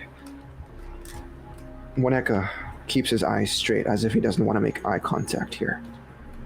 but there are peering eyes, red glowing as well, looking at you. Do I recognize any of these figures? No. It's a funny thing. 200 years here in Chicago, you should be able to recognize just about anybody. But these are all new, deformed faces you've never seen before. There's a lot of Nosferatu here. What the fuck? Stick close, Frankie. Oh my god, what is this? This is not my idea of a reunion with Scarlett or Brian. No, but Is this like a prank? it's not a prank, Frankie. Just stick close and keep your mouth shut. Wineka then enters a particular chamber. One where there seems to be maybe like hymns or music that is sort of a mix between dark gothic with church music.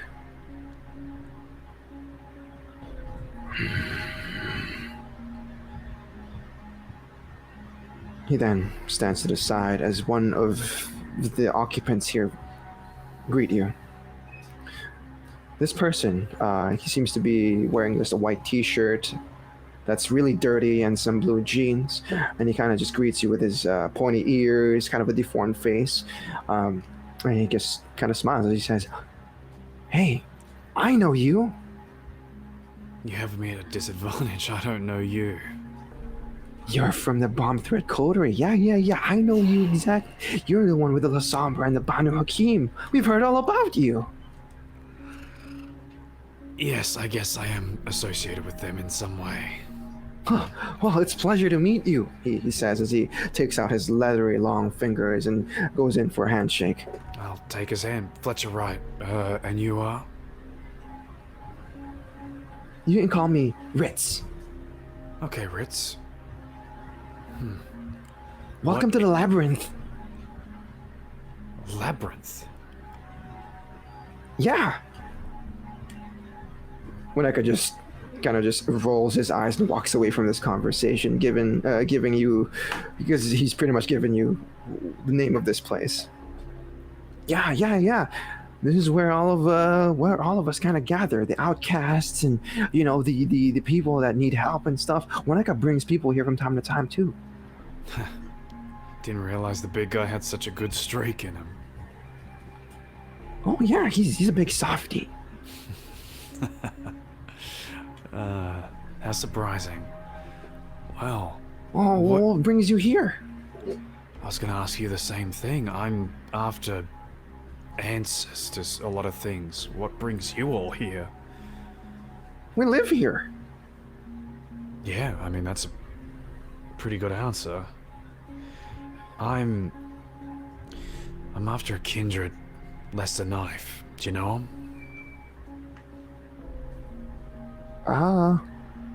I think so. I mean, what clan does he belong to? Gangrel. Oh, huh. Maybe. Well, not too long ago, a Gangrel here stopped by, asking for some information. Stop by. What did he ask? I don't know. He was asking, not me for sure. Who did he speak to? He was looking for Lydia. Is Lydia here? Oh yeah, she's looking. Look, he points to the general direction of a particular chamber where the music is coming from, and inside you can see a sort of a church-like atmosphere going on, like a church-like center. There's pews set up. There's like a cross at the very front, and there's like all sorts of accoutrements that you can relate to the religious people. Inside, there are people dancing. They seem to be in a sort of trance with their hands up, and they're all seeming to sway left and right.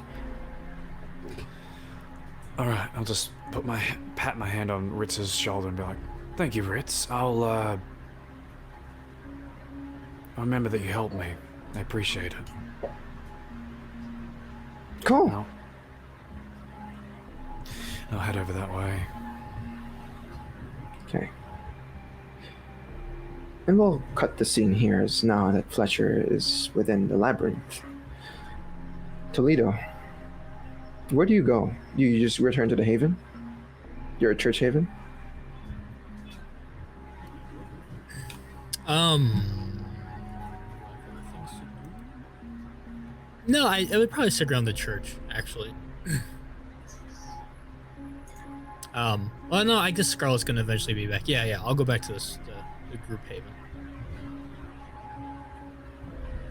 As the minutes tick by, Toledo, as you arrive at the Haven, it is empty. No sign of Scarlett, nor Fletcher.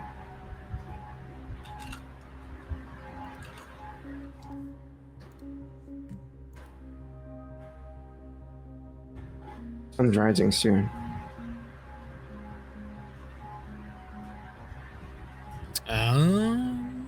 I know they have stuff to do.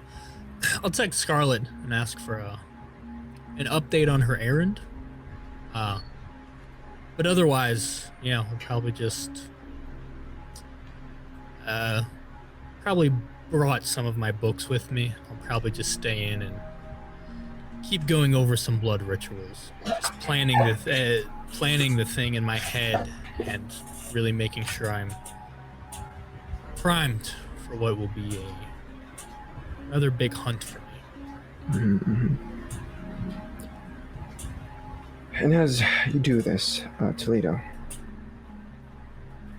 are you at all, well, you don't get a response from Scarlett, and if you text Fletcher, you also don't get a response. Normally I'd be bothering them with multiple unanswered texts, but like I said, this is a different time. He doesn't need his usual distractions. Sure. He's not as nosy about other people because he has his own thing to focus on. Okay. So for once, he'll probably be somewhat respectful of their not answering him. Right? For once. Okay. That brings us to the next evening. I'm not gonna make you roll any rouse check. Get a humanity for respecting their privacy. Take away all your stains right now. But the next evening rolls by, you awaken, and I imagine you continue your investigation. Funny thing is, they're not here either. Perhaps you wait a few minutes for them to awaken, but as you get to the common room of the coterie haven, it is quiet. Now it's officially weird. Not weird, worrisome, I should say.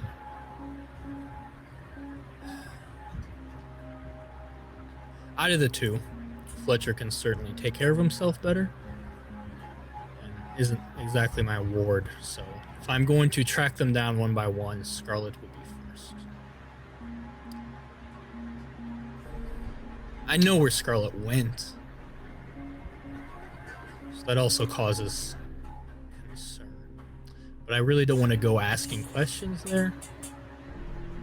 So instead, I'm going to do things the old-fashioned way. Illuminate the trail of prey. Now, I have to ask you this, Toledo. If you're planning to hit Jason Newberry, you have to make a decision. This is happening. You either spend your time looking for Scarlett, or you spend your time preparing for the attack. This would still be in a preparation. This wouldn't necessarily be... Yeah, I mean, we don't have a deadline necessarily. You don't, but you did say that you have to hit him as soon as possible. We do. And but the more time you spend not working against the Jesters, the more time perhaps that they gain advantage over all of you. Scarlett plays a big part in our framing of the Jesters. It will be much more difficult to do without her powers of will. Well, I could probably... Well, Toledo believes he could kill Newberry without her. Oof. I don't know, the hunt or the fledgling.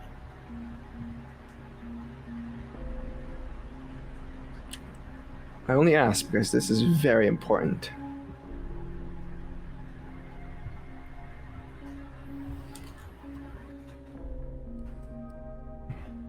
Yeah, no, he's gonna have to find her.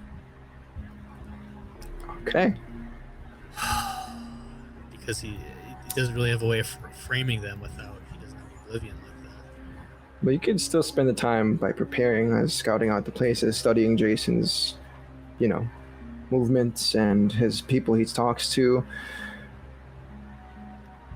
Man, I feel good. You know what? Do you need a few moments to think about this? Yeah, give me a moment so it's not just Okay. me going back and forth in my mind out loud. Okay. This is a very important decision, I have to say. Hi guys, and welcome back to the stream. We're gonna go ahead and well, thanks for waiting. But yeah, we're gonna just jump right into it I think we've reached a decision for Toledo. So, to reiterate the question, are you gonna go and try to find Scarlett, wherever she is, or will you continue your investigation and preparations for the said assassination? As he's planning on taking a Scarlett along with a Primogen assassination, he needs to let off the training wheels a little bit, let her be on her own, and he doesn't even know if she is in danger, and if she is, she needs to be able to get herself out of it before going on something like this. So he's gonna, instead of run to her rescue like his instincts usually would tell him, his protective side, he's gonna trust her to take care of whatever's going on and why she is not back. And stay focused on the hunt. Okay. So, as you prepare for tonight, I believe you're going to go ahead and try to stalk Newberry a little bit. Watch him, observe him from a distance, and see what he's up to. Yep. Okay. As you reach the hospital tonight, Lakeshore Hospital, you find Newberry there, still doing the same old thing. He is just speaking with certain staff, speaking with certain patients, but he does seem to often go into particular rooms, shut the blinds, and make sure that nobody is able to hear anything. It's completely quiet inside. With your 9 successes in your investigation, as you put your ear up to perhaps eavesdrop on what's happening, you can see him perhaps speaking to one of these patients. It's muffled, but you can hear a few words being said. You hear him say the words, "No, you're crazy. I'm not crazy. You're fucking no. You're the crazy one." And he giggles a little bit to himself before you hear, and he begins to laugh maniacally. But he quickly moves away from there as he says a few more words and leaves. He moves on to the next room, and the next room, and the next room, all in a sort of similar manner. He says a few things in gibberish, but there's just this creepy smile on his face every single time he leaves a particular room.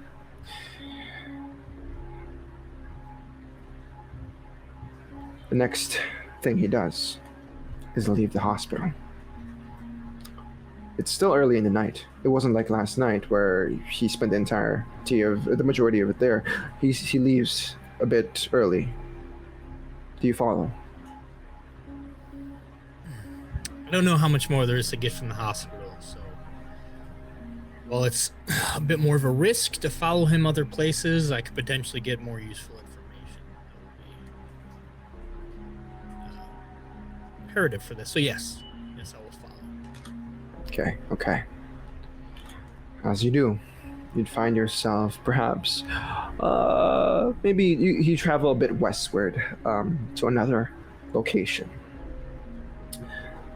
Another medical center, perhaps. On the outside, as you drive across, I imagine you're riding your motorbike? Or are you taking like a taxi? I would be not taking. Okay. Okay.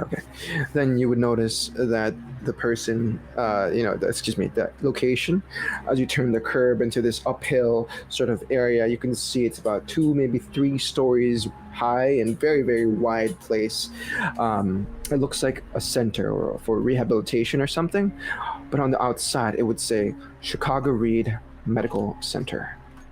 I believe that's what it's called. Oh, excuse me, Chicago Reed Mental Health Center. And you see Jason Newberry step out of his vehicle after he parks, and he walks inside the place. I'll follow. Okay.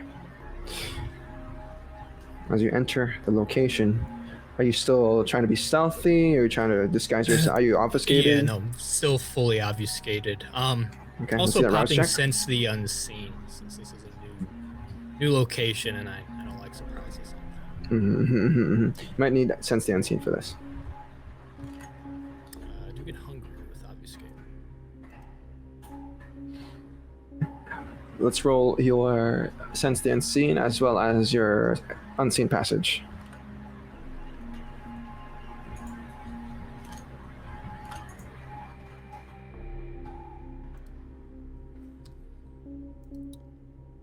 That's Sense the Unseen. Ooh, that's a a crit. 5 successes. Perfect. 5 for that. That's what I was looking for, actually. Obfuscate, I need to not be seen, so I'm rousing. Good. Wow. Look at you guys passing most of your house checks tonight. Don't you dare jinx me. 5 successes. Wow. Okay, with 5 successes on your obfuscate, 5 successes on your Sense the Unseen. This is how the scene plays out. As you step out of vehicle and you move into a nearby tree or bush or some cover, you pop Sense the Unseen Passage and you completely disappear from line of sight. You are now completely invisible to mortal eyes and most kindreds. And you walk along this place. You trail Newberry.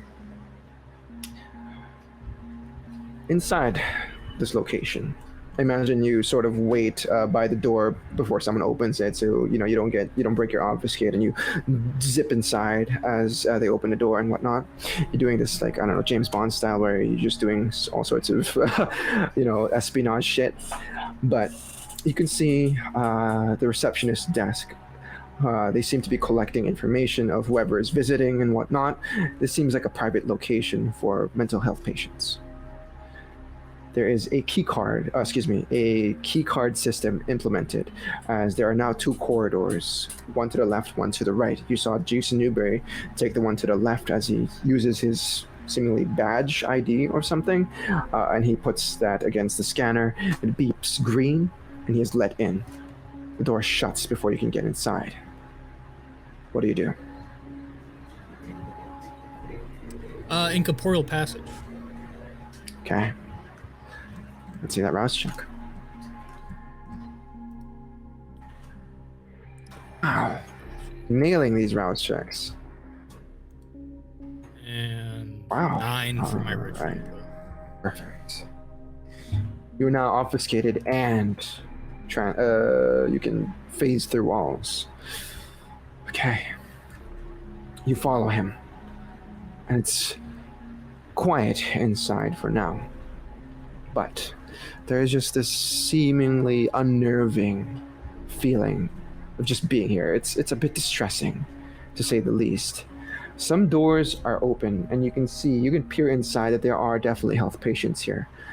You hear the muttering of some who are just in their beds. Some are just sitting on their tables and whatnot. Some are flinging objects around everywhere. Some are just eating whatever is there in front of them, like paper or whatever. It's not a great place. But you can see some of the nurses are taking care of these people. You see Jason Newberry make his way down to the very end of the corridor into a particular room. He fixes up his bow tie and his shirt, and he straightens out his white doctor coat. I forgot what lab coat. And he enters the room. He shuts the door once again and locks it. Do you go inside? Face through and see what's going on? Okay. Trigger warning. But as he goes inside, you can see him sort of circle this individual who is just on their bed. You hear this elderly man sort of kind of shake in this moment as he sees Dr. Loomis. In his eyes, you can tell there is fear. Well, how are you doing? It's been so long since I have paid you a visit, haven't I, Roger? And the man says, please not again. No. We're gonna have lots of fun tonight. Before you see, in a few moments, Newberry. Not to get too crazy with the whole situation, but we see just a shadow of Newberry. Perhaps do you watch Toledo, what he's doing, or do you simply turn away? There is nothing good that's gonna come out of this. You can feel it in your bones. I mean, my clan are not only the hunters, they're the judges. I want to witness what he's doing so I can judge him accordingly. Okay. Jason Newberry takes his hands and puts it against the old man's throat, and he begins to squeeze harder than he should. This is no regular doctor checkup. And the whole time, Jason Newberry's uttering nonsense. Like, I will take you down. I will be a hero. The Camarilla will know me as a hero. I will bring them down. I will kill them all. As he begins to strangle him harder and harder before the old man simply passes out. He takes a deep, unnecessary sigh before he, kind of pulls out. He dusts his hands off before he pulls out like a handkerchief and wipes his hands away. Puts his handkerchief back in his pocket and continues his merry way out of the place with a big smile on his face. Is this individual still alive? Or did he just kill him?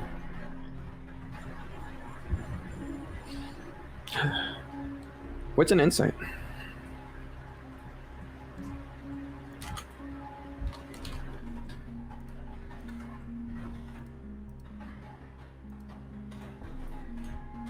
I'm gonna willpower that.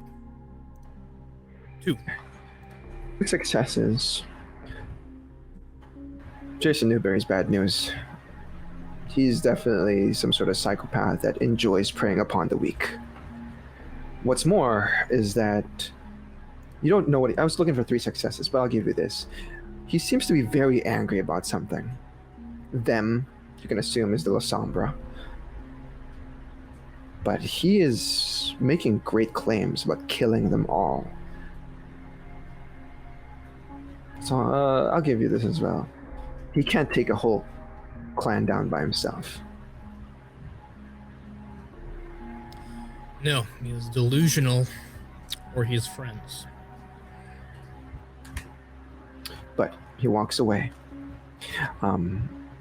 And he gets into another room. Do you follow him? This time it's a little different. It's an elderly woman. She seems to be sort of crazy already.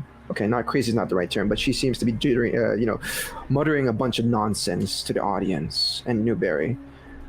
But you can see him squat down, sit, kind of eye to eye level with her, and he says, I understand your pain. Trust me. I know where that's coming from. As you see his eyes her eyes glaze over in this moment as he too begins uttering nonsense. You feel that there is a sort of power being used here. You may have heard of it. You have perhaps experienced it before. Do you stay in this room? Do you watch? Is this a power that's dangerous if I'm around? Is this just going to target the individual?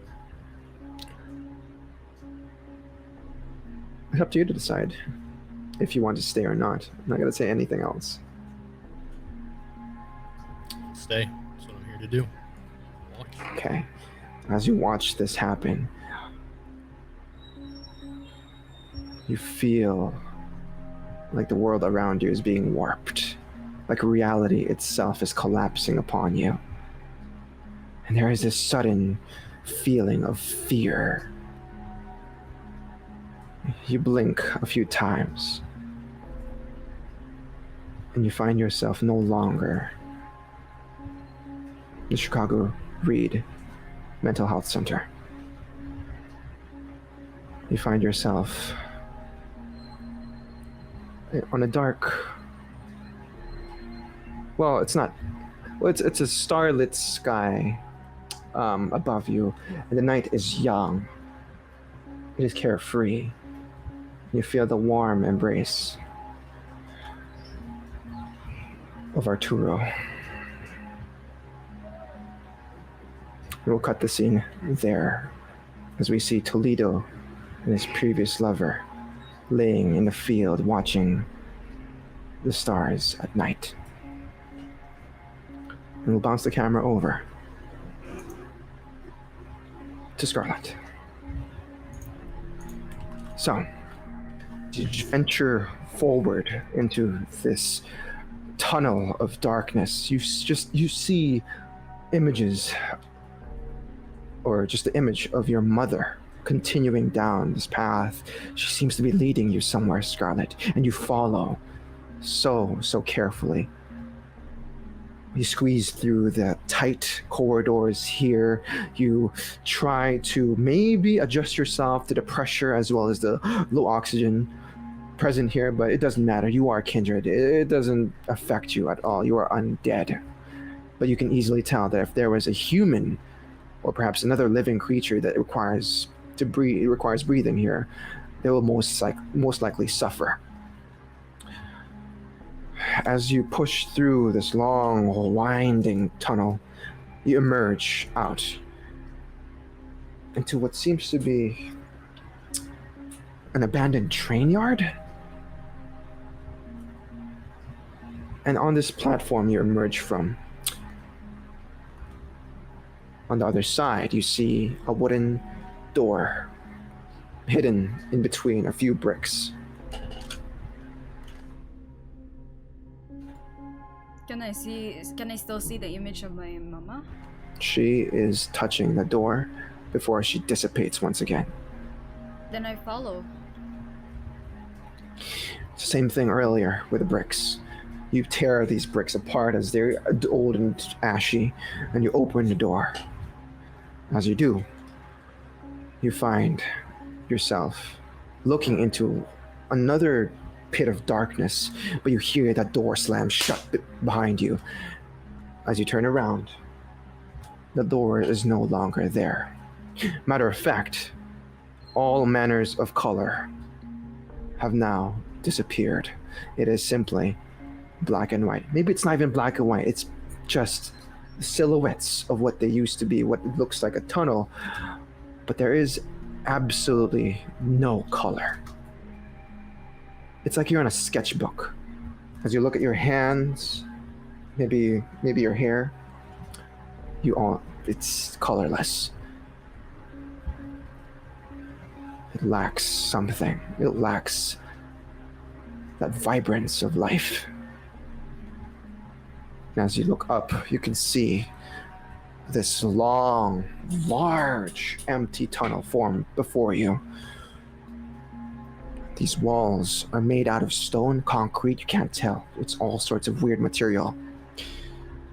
And every crevice here is leaking a sort of black liquid that goes to your feet, and it kind of streams downwards, forward into whatever tunnel this is, whatever it leads. And let me go ahead and show it to you guys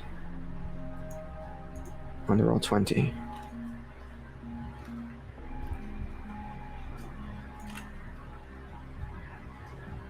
You see no sign of your mother here.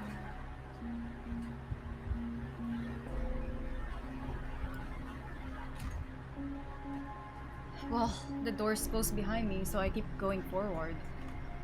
It's not that it's closed, Scarlett. It's non-existent. Whoa. No. You look back once again to perhaps check that door, but it's almost like a mirror image of what you see in front of you. It's a reflection of an unending, empty tunnel.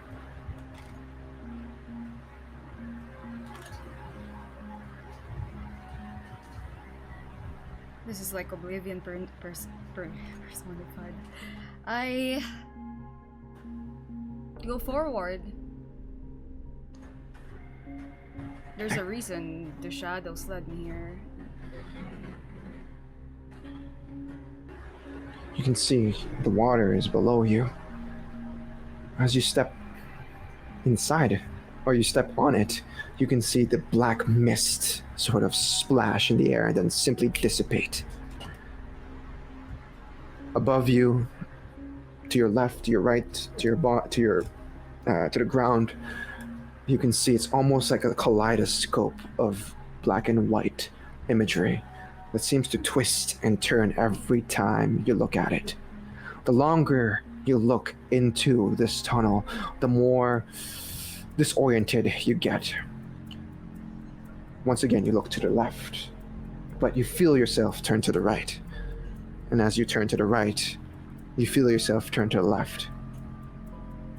If you look forwards, you find yourself looking backwards. And if you look upwards, you find yourself looking downwards.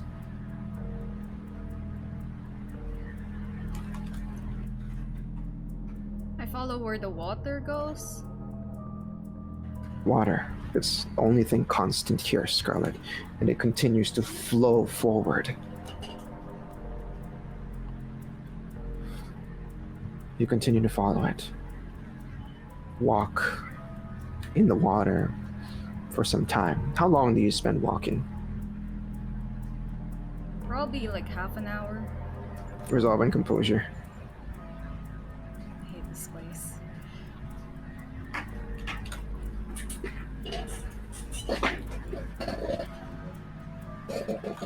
What'd you get?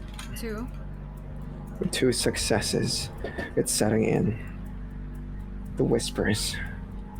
But you don't know what they're saying. You know that something's whispering in your ears, but you can't understand what they're saying. You don't even know what it's almost like just noise, white noise to you. And you're feeling the beast begin to shake. It is rattling in its cage. And the longer you spend here, the more it rattles before eventually it stops completely and curls up in a little ball inside the deepest, darkest pits of where you keep it. It is afraid. Shara's right. Literal hell. Damn, there's no way here. Even in the Oblivion site, can I see anything? If you activate your Oblivion powers, nothing happens, Scarlett. The beast is not cooperating with you. It is completely afraid of this place. You feel it too in your bones with that resolve and composure roll. You're starting to feel a little crazy for being here. Why did you follow your own mother? What were you imagining? What was that just a figment of your imagination? These thoughts roll in your head. Why? Why do you have to do this? Fucking stupid. Probably stomp on the water in anger or annoyance and keep going forward. As the scene plays itself out, Scarlett, you continue walking this unending corridor, this tunnel, and it just doesn't stop. It doesn't make any sense why it just keeps going. The more you move forward, the more you feel like you're just making no progress. It's almost like you're being looped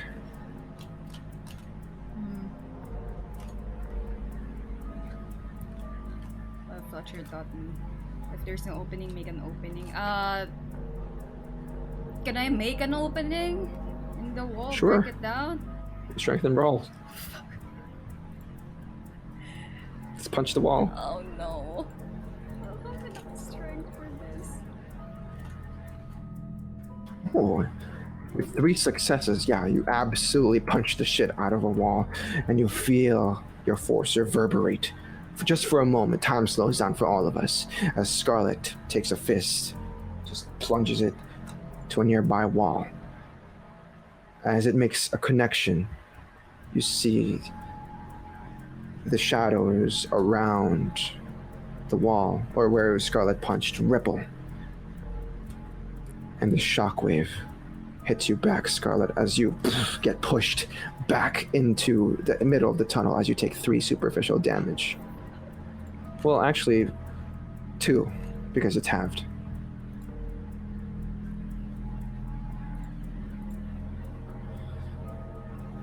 Intelligence and occult. I got none of those. I'm gonna. Oh no. I can't.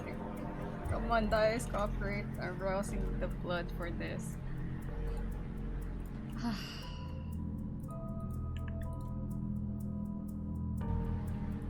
Okay. With 2 successes, you can tell there's some dark occult shit happening right now, and you are in the middle of it all. You maybe have learned it from school that from time to time there are places that maybe Tremere have created or warded, and maybe they have created this place. Who knows? Maybe this is a way to trap somebody, keep someone inside like yourself for intruders.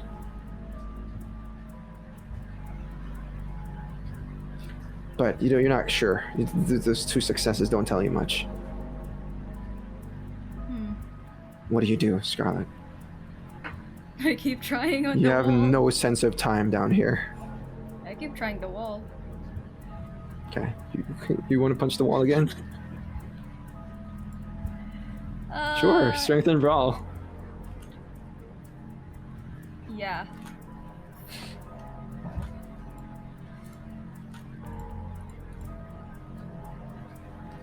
Yeah, with 2 successes, you take another fist and you plunge it through the wall. As the same thing happens, the force reverberates throughout the wall and bounces back onto you, Scarlett. You take another 2 superficial damage as you fall down back into the middle of the tunnel.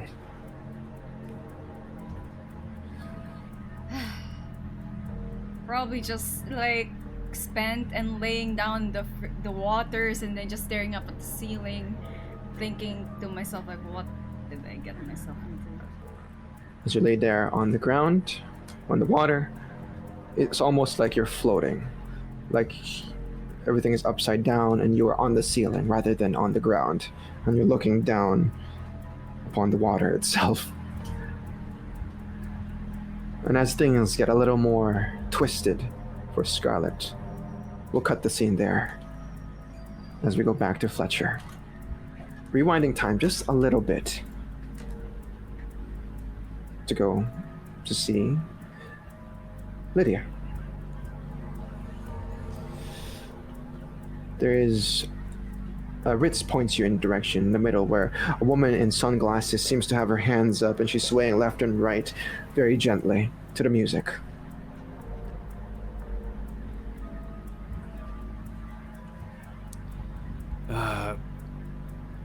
Lydia? Huh? Who's there?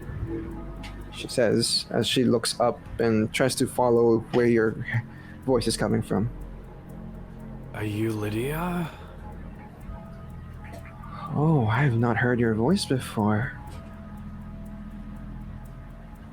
Nor have I yours. Are you okay?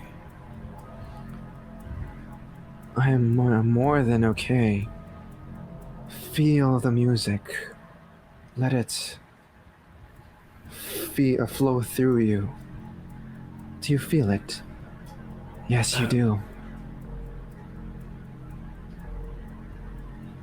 And as you see this woman in like a sort of a normal getup, she's wearing a white T-shirt and jeans, just like Ritz. She has sunglasses on. Her hair is kind of in a ponytail.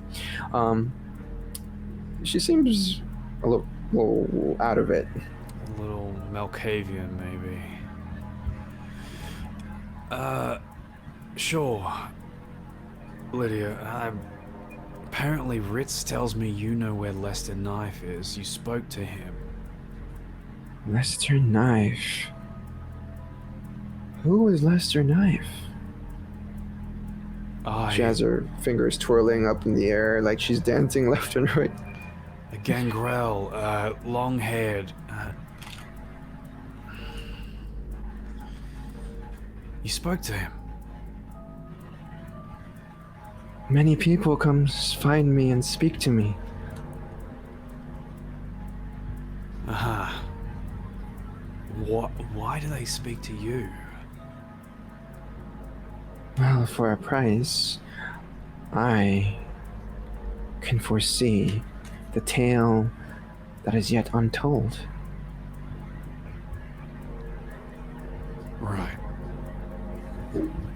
I need to know where Lester Knife is. How much is this gonna cost me? She comes in closer to you as she says, a human. A little snack. That's all, alright. Not much good food around here. Oh, I do prefer them a little influenced by certain substances. Right. Someone under the influence. Alright. But if I do this for you, you're gonna help me find Lester Knife. Whatever this knife you speak of, I will try to aid you in. It seems you are in a hurry. I can sense your urgency. I don't have time to waste. I do take IOUs.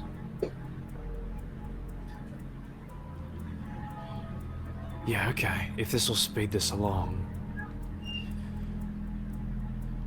I'll owe you one human under the influence. That's what I like to hear. What is your name, young one? Call me Fletcher. Nice to meet you, Fletcher. She holds out her hands for you to take. I've dealt with Malkavians before. Alright, I'll take her hands. Incorrect. I am not Malkavian. Yeah, let's hold my hands back. You... No, Not no, no. Malkavian. Come here. Come here. And she just takes your hand forcefully. Yes. I am of Clan Tremere. Look into my eyes.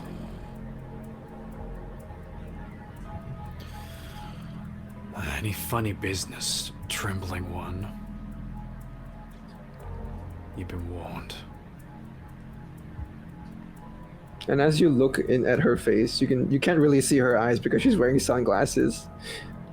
And it gives both of you pause as she doesn't know what to do. She's holding your hands, and she kind of just Can anyone please lift up? Hello? Frankie, can you lift up her glasses? Don't look into her eyes. Okay. Frankie, just a little weirded out by the situation, just lifts up her sunglasses as Lydia takes you to a corner of this church. As the music kind of dies down around you, the glasses are lifted up, and you can see her blank and empty, blind eyes. You know that there is no iris. You can see that there is no iris or pupil there. It's just simply white, hollowed out. Now, what is it you'd like for me to see? Lester Knife. Where he is. Where I can find him. Lester Knife. Lester Knife. Lester Knife. She says his name 3 times before everything around you, Fletcher, completely darkens. You see, this is your first time in this sort of setting, as you haven't really given yourself much to any Malkavians or any users of Auspex. But you can imagine this is some sort of sharing the senses. And she's projecting what she sees onto your mind. But it's not your normal senses, it's perhaps a vision of some sort. You can clearly tell as this darkness sort of peels itself away. And you see a particular place. From the outside, it looks like an old brick type of building that's dilapidated. It's abandoned. It's decrepit. From your point of view, you can see a particular individual, just a silhouette, maybe a shadow of his, with long hair. He seems to be kind of in a hurry as he hurries inside this old apartment building, and he opens the door and quickly shuts it behind him. You hear thumping of perhaps a heavy sort of load that is being dragged down towards a particular staircase. You hear a few thumps, 5, 7, 10 maybe. It just keeps going until you hear the echoed thump one last time that reverberates throughout the entirety of whatever chamber it is. For some reason, you can't zoom in, but you can clearly hear what's going on until you can't.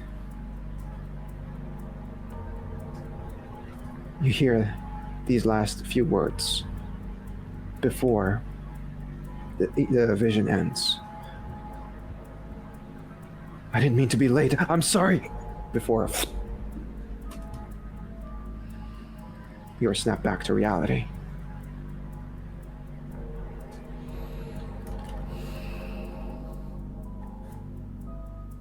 Oh. Well, that was an unpleasant experience. Did you feel how cold that was? Do I know this place? Do I recognize anything about it? Intelligence and streetwise. I might rouse the blood on this one. Success.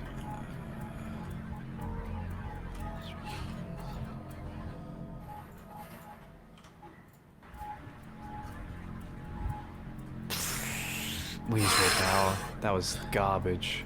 1 out of 6. Oof. Surely.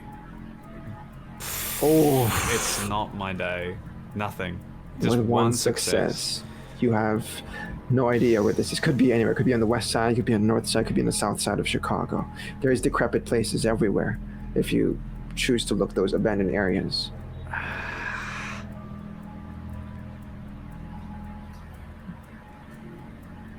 Alright. Oh, I remember. Yes. The gangrel. He asked for direction. Where was he That's him. going? I do not know. He simply asked how to stop the rumbling. You gotta stop it. I do not know. I do not pry. But what I do know is that you owe me a human. Yeah, I haven't forgotten. I'll get you one within the next... 24 hours. I'm feeling peckish. Tomorrow night, you'll get your human. All right. If you don't, I'll visit you in your dreams. Lord. Let's try and avoid that scenario then, shall we? She nods her head. It's very unpleasant when I get in people's heads. Thank you, Lydia. Frankie, do you have... What? Okay, I've got a plan. We need to get a map of Chicago, and we're gonna visit a few different parks. If you talk to the animals there and figure out where they're heading, we can reverse that positioning and pinpoint where they're running from. Okay. Alright. I can do that. Alright, let's not waste any time, let's go. Okay. And as you make your way out, Ritz waves you goodbye, very friendly Nosferatu.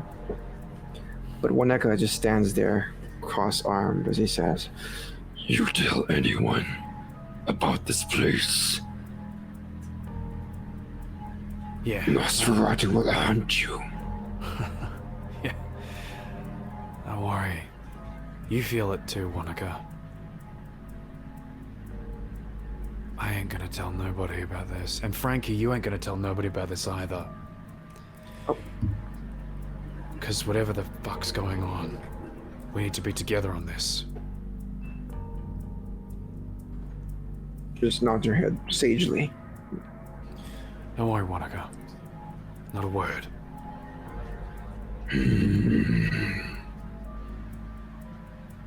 He moves out of the way, and you exit. Should I go ahead and maybe find that owl again? Yeah, we need any directions we can at this point. Okay. And she basically exits this long, dark tunnel. And behind you, you now have access to the labyrinth. This door, this metal door that's barred off, is the entrance to it. And perhaps you admire it because you don't see it, but from the audience's point of view, as Fletcher turns towards it, we see a few glowing wards on it that perhaps would have maybe done a little something to trespassers. But as you turn around, Fletcher, Frankie's disappeared.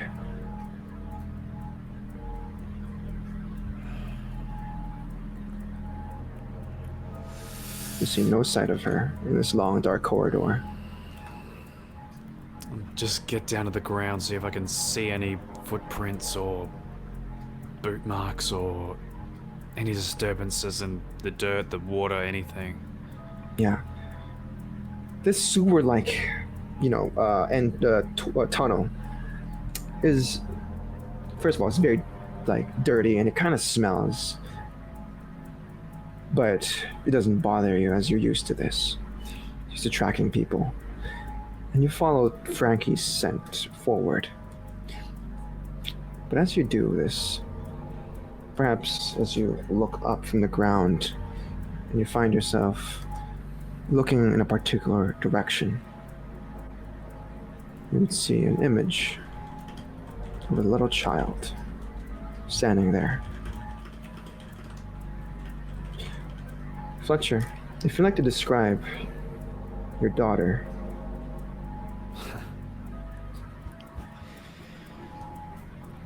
She, very young, very small, in sort of just a white gown, very simplistic of the time. And she's got curly, dark hair, just like the same color as his. And very plump lips, very large eyes. She didn't live very long.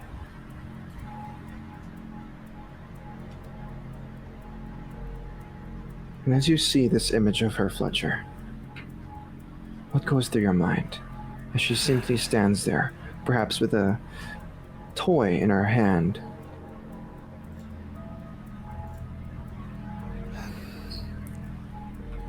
No, this is some Malkavian or Tremere bullshit. This isn't right.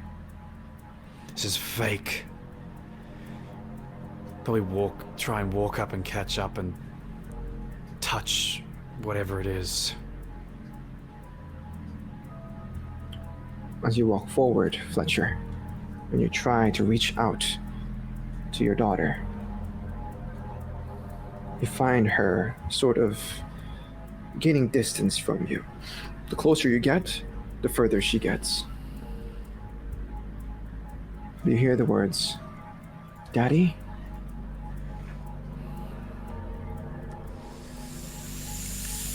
No. This is...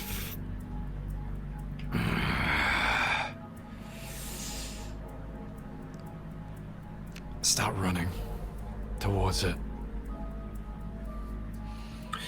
As the scene plays out, we could see Fletcher chasing after his daughter.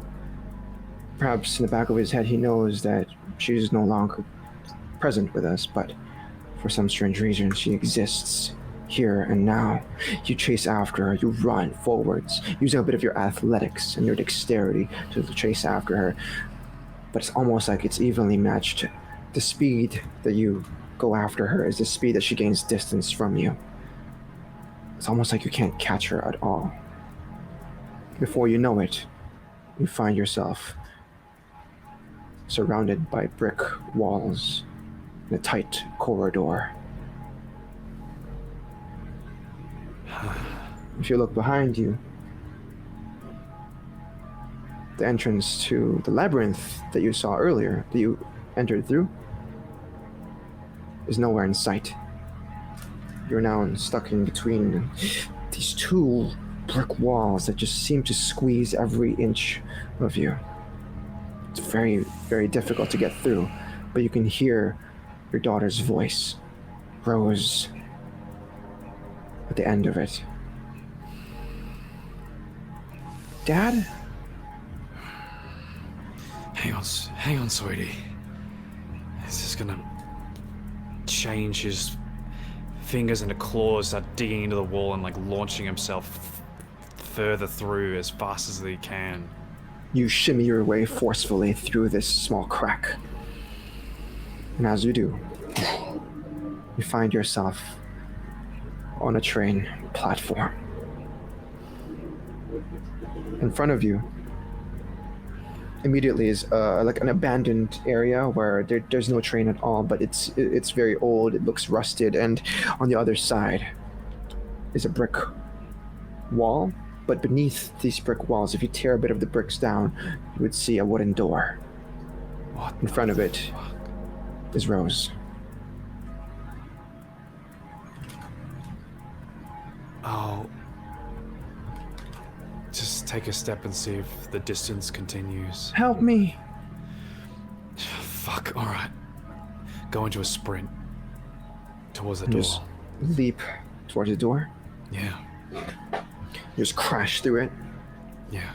Yeah. See if I can grab as I do. Yeah. As you outstretch your arms, and with the velocity you're going, you know for sure you're going to catch her. But the only thing you catch are those bricks, those old dusty bricks that you kind of crash upon, and you kind of it ruins your whatever outfit you have, but you make it through the door itself. As you perhaps dust yourself off and clean up, looking after Rose, or looking for Rose. Your eyes see nothing but a place lacking of color. A long, unwinding tunnel, like a kaleidoscope made out of black and white imagery that seems to turn and rotate every time you look further in. As you turn around and to find that door that you crashed through, or that brick wall, it is no longer there. And as you turn back, forwards, you get a little disoriented, as this place looks the same exact way as it does, forwards and backwards.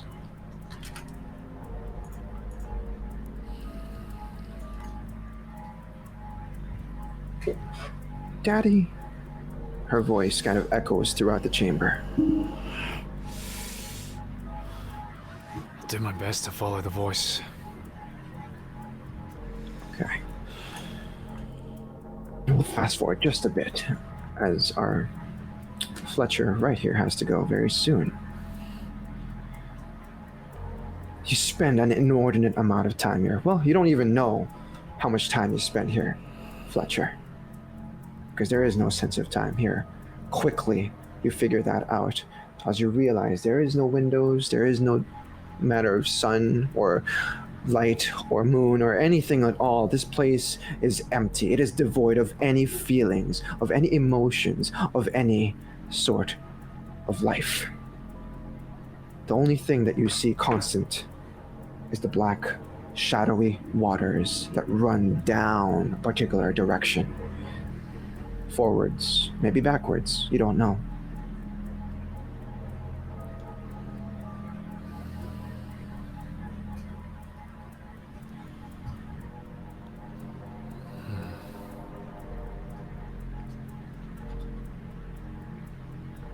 If it seems like I've dealt with supernatural shit before, I'll just rely on my senses a bit more. My smell, my hearing, rather than my sight. Resolve and awareness. As your last roll to see what fate is left for Fletcher in this chronicle, in this scene. This chronicle. Okay, three successes. You feel your own beast shake in this moment. The Gangrel are the most, well, connected to their beast. And you feel it inside of you. It is telling you to get away from this place. There is absolutely no reason for you to be here. And it helps you in this moment. It tells you exactly how to find yourself out. It uses your own senses to smell the exit, to feel the warmth or any breeze whatsoever. And you continue moving forwards for you don't know how long, but eventually the beast tells you to look left. And as you do, you would see a small glowing green sigil there, the only color in this entire tunnel. As you move forward, perhaps touch it with your finger, it lights up. In the matter of a few moments, this sigil expands. It kind of curtains itself. A small doorway. What the fuck? I'll head through the doorway. As the doorway opens and we see Fletcher take his leave, the door shuts behind him. And the sigil, the glowing door, vanishes, and the sigil, too, dissipates.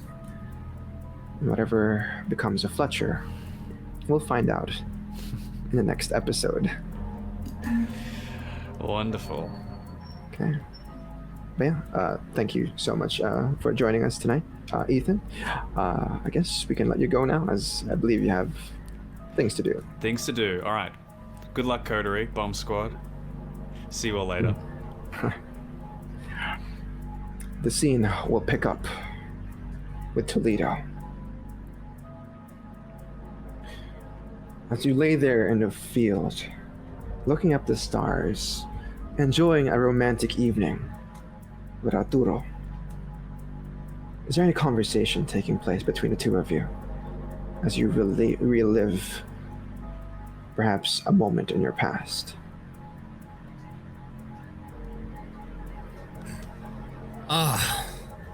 Part of Toledo knows of this. I mean, he's familiar with Malkavians.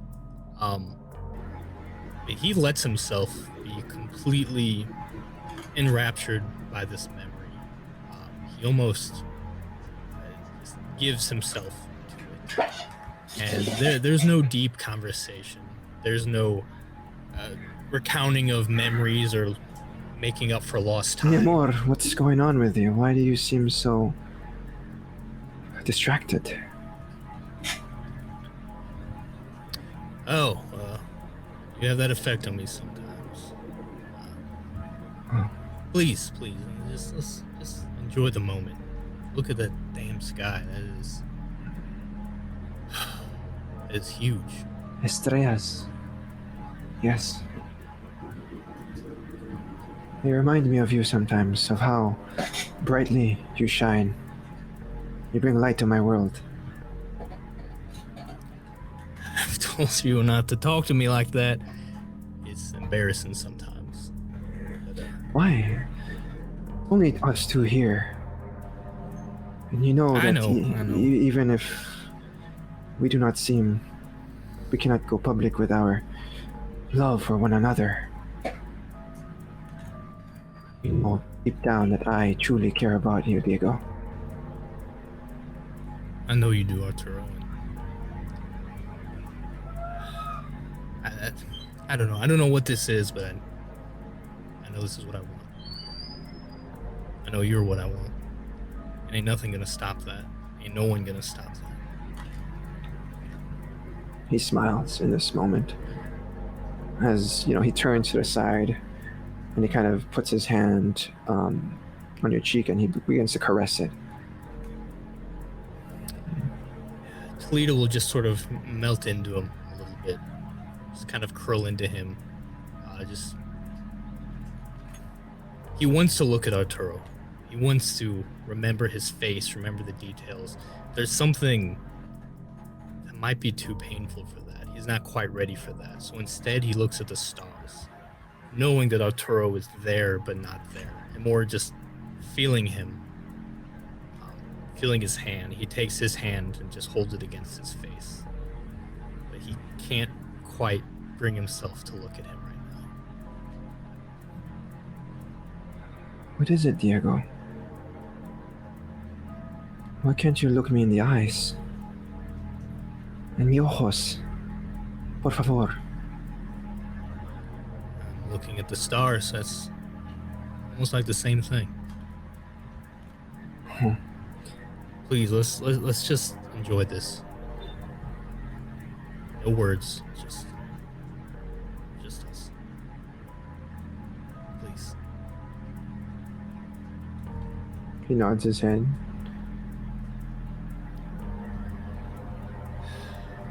And as you start reliving this flashback, Toledo, as you look at the stars, something about them is wrong.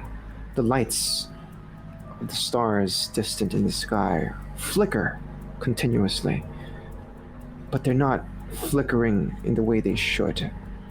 They start to expand and contract like a beating heart. And all of these stars around you begin to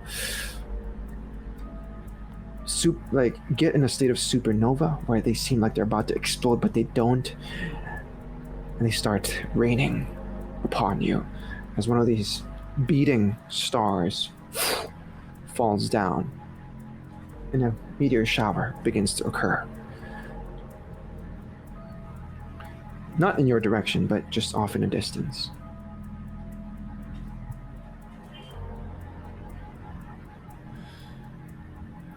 I feel like that's my cue. And I'll turn and look at him. Really look at him. Before I try to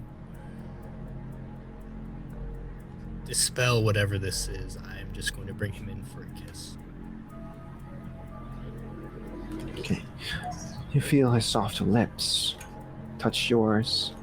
You feel his soft skin, his short, very, very neatly combed hair. You run your fingers through his scent. Your lover's scent is unforgettable. It's almost as if this is what you've lived for the most, what you've wanted to remember for the longest time. And as he pulls away, he cups your face as he says, Te amo. Te amo, Arturo. And as this occurs, as you look at him, just from your peripheral view, you see a masked individual wearing a red robe bring a large sword and swing it before the scene cuts. And you find yourself perhaps against the wall. Well, actually, you're in corporeal passage right now. Perhaps through the wall right now, and Jason Newberry is no longer there. The lady that was there is just in a corner, shaking, hands to her head.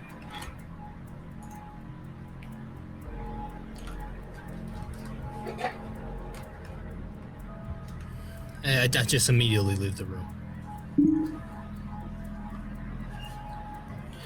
Do you try and follow and find Jason Newberry? Yes, I'm just cutting through the walls, through the doors, passing through like a ghost until hopefully catching up with him. Sure. You see him exit out one of the last rooms here as he made his rounds.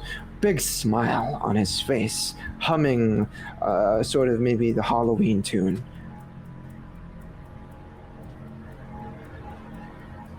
But as you follow him, you look towards the direction where he came from.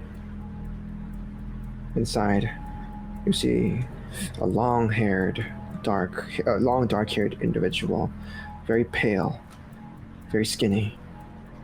You've seen her before. You saw her the other night.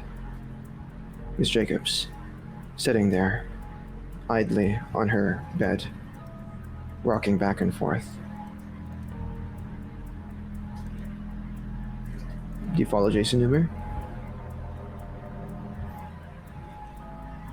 Yes, we have a plan for Miss Jacobs, but it's good to know that she's here now. Make a note of that mentally and follow and pray. Okay. Sun, as his nickname is, leaves the place a bit satisfied with himself, and he continues his journey somewhere else downtown. Do you continue to follow him? Yes. He gets to the Blue Velvet.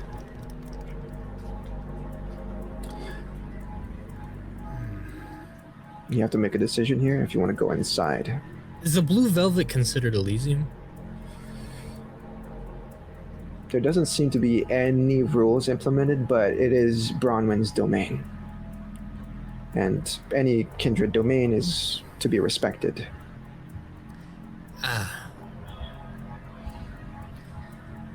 I'm curious about Bronwyn especially, because with the Primogen seat hopefully vacant soon, I would assume Bronwyn would be next up. But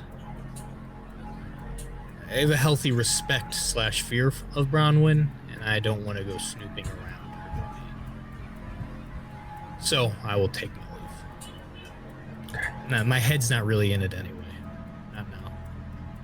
Yeah.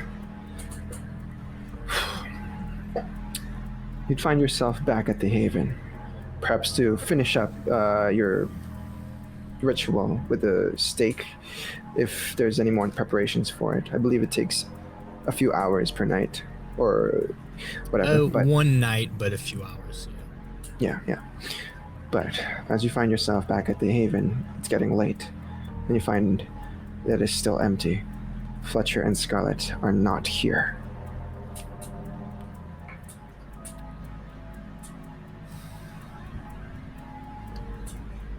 Again, Fletcher could take care of himself. Scarlett needs to be able to take care of herself. And Toledo's not in a mental place to be. Part of him wants a distraction, but part of him wants to linger on that memory, however false it was.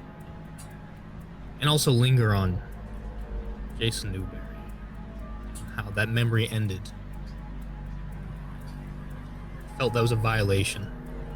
Just one of the many crimes he's adding to his list. But he'll stay in. Do you get in touch with Sister Isidore at all, or? I don't think I need to, no. Okay. Just wondering if you'd like. I was wondering if you just wanted to spend the night alone, or maybe find some solace with the good old sister. But yeah, if you'd like to just spend the rest of the evening here, the night will pass. The sun will rise as you fall into day slumber. Oh, go ahead. I am actually going to go out and try to feed before I go to bed. That's a good idea. Sure. What's your feeding style? Or bagger? Intelligence and streetwise. Sure. So I might still rely on people like that and try to find. Sure. Go ahead and make that hunting roll. Maybe you can get some black market deal or something, or visit the good old 4. clinic. Yeah, with 4 successes, you probably go to Emily, and she has a blood bag ready for you. A few blood bags ready for you. Drink blood bags anymore. Oh, that's right. That's why Scarlett gave me stuff. Yeah. Okay. My blood potency has gotten thicker, stronger, so bags don't do it. So, how do you choose to hunt then? I still think I want to use my streetwise, kind of use the criminal element to just Sure. So find instead of them someone providing the blood bags for you, they are providing you blood, the actual person. Yeah. Sure. Absolutely, you can do this, and you find an individual that seems to be, in the black market business, and he's as sketchy as he is. You take him to a nearby alley, and you feed upon him. How much blood do you take? 2 if I can. 2. Sure, not a problem. 2 is a safe amount, and you manage to drain 2 dots of blood from this particular person. As the night ends and you go to day slumber, we'll cut the scene, as there is still a kindred here. I haven't gotten any rest for 2 nights now. Cut the scene to Scarlett, who is still laying there on the ceiling. That's a weird statement, but that's what we see. She is stuck to the ceiling right now, looking down at the water. What do you do, Scarlett? You've been stuck here for God knows how long. Well, if I'm assuming that this is like Oblivion made into a place, and Shara told me that I should learn to coexist with it rather than try to force it, I'd probably be stupid, but I'd ask if they can open a door for me or something. But that's gonna be like the insanity slowly setting in. Yeah, with your resolve and composure roll, your beast is going crazy too. It doesn't know what to do right now. It's trying to crawl into the deepest parts of your abyss, and it doesn't want to come out. But I don't know, blood always solves stuff for me, so I'll cut my hand and then see if I can draw a door and see if it works on the wall. Okay. I don't know. Okay, you do this, and as you draw this, well, you'll see something interesting happen as you maybe bite into your hand and you start, using it as finger painting stuff, and you draw a door.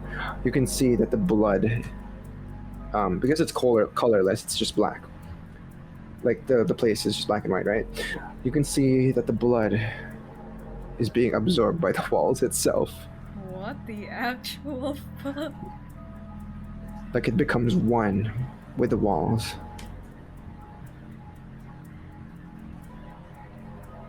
I'm gonna be knocking on the wall going like, hey, give me back my blood. As you say those words, Scarlett, this is the first time you're speaking here. No words come out of your mouth. It's almost as if the mute button has been pressed for the scene. Oh boy.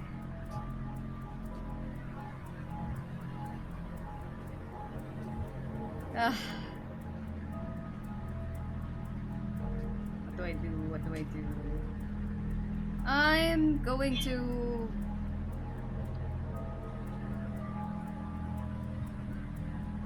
walk again. Keep walking. Yeah. Just keep swimming. Okay. Just keep swimming. Okay. Eventually, you walk a hella long time. You don't know how long it is, but you don't feel fatigue at all since you're undead. But you keep walking. As you do, you find an image down the hall.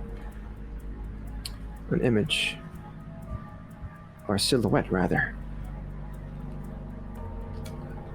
But you don't know what this silhouette is unless you get closer to it. It's the first thing I've seen in a while. I'm not even sure if it's part of my imagination, but I'm going to go approach it. Sure.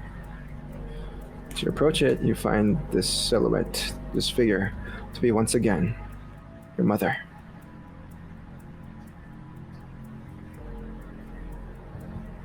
She stands there, and she kind of mirrors your stance.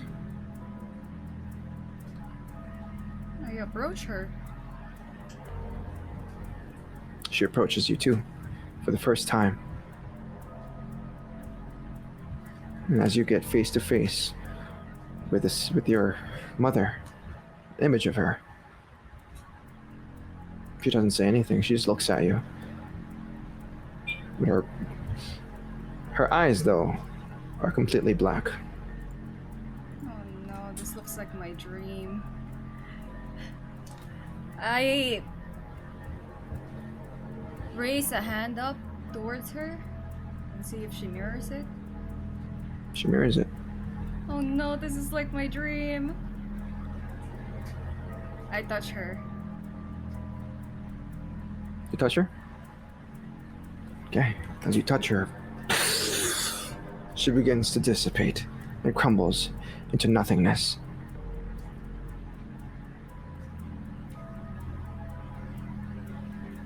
Did anything change with the tunnel? If you look to your left, maybe to your right, maybe up or down, nothing really catches your eye, except for a green glow to your left. That's color. I am approaching the color. Okay. It is a sigil of some sort. Of course, you don't have any occult, so you have no idea what this sigil is. What do you do? I touch it. Sure. Yeah, you touch it, and as you do, with your, I guess your blood, right? You didn't heal your hand yet, so you touch it, and maybe a juxtaposition from how Fletcher found the sigil. As you touch it, Scarlett, it doesn't just light up for you. The shadows, the blood, kind of pulls you in, as it doesn't form a doorway for you, but you become the blood itself spreads across your fingers, your hands, your arms, your shoulders, your entire body, and you are pulled into the sigil itself as your body becomes one with whatever the sigil is. As the scene cuts and opens up, you find yourself in another chamber. As you look around, you see that there is 5 tunnelways in front of you. 5 arches that lead to other places. You don't know where they lead to, but you do notice something. I'm not going to make you roll for this. You do notice something. Above each archway is a symbol. The very first one looks to be an empty circle. The one on your left is the archway has an empty circle above it. The one next to that has a crescent moon. The one in the middle has a half moon. The one next to that, to its right, is a full moon. And the one to your right, immediate right, has 2 circles. One There's a full moon, and behind it is another full moon, except one is black and the other is white.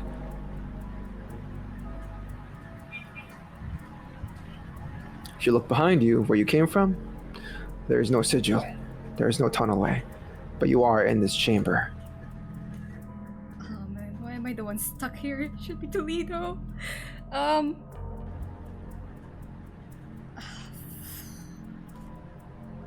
There's no difference at all in any of the archways. The only difference is the symbols that are That's it? above each chamber. If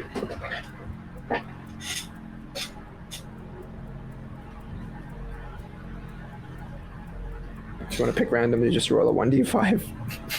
Now I'm going with the two moon thing. Wait, should I? Oh no, I'm hesitating. Are you sure?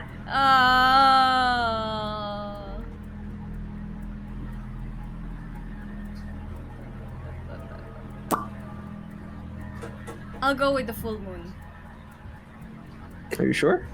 No! Stop making me hesitate. Can I just roll because I can't randomly pick this? Do you need some time to think about it? You need I'm some time rolling to for deliberate? it.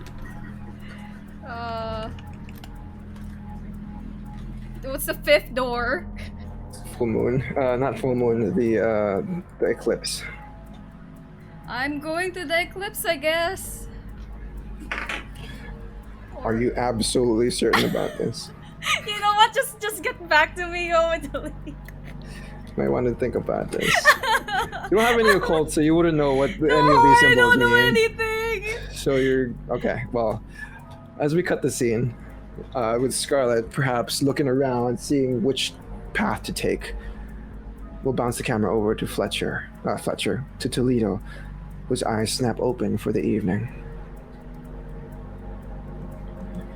You still feel that dread, that feeling of losing Arturo, as you perhaps just relived that particular memory. What do we see you doing or thinking about when you awaken?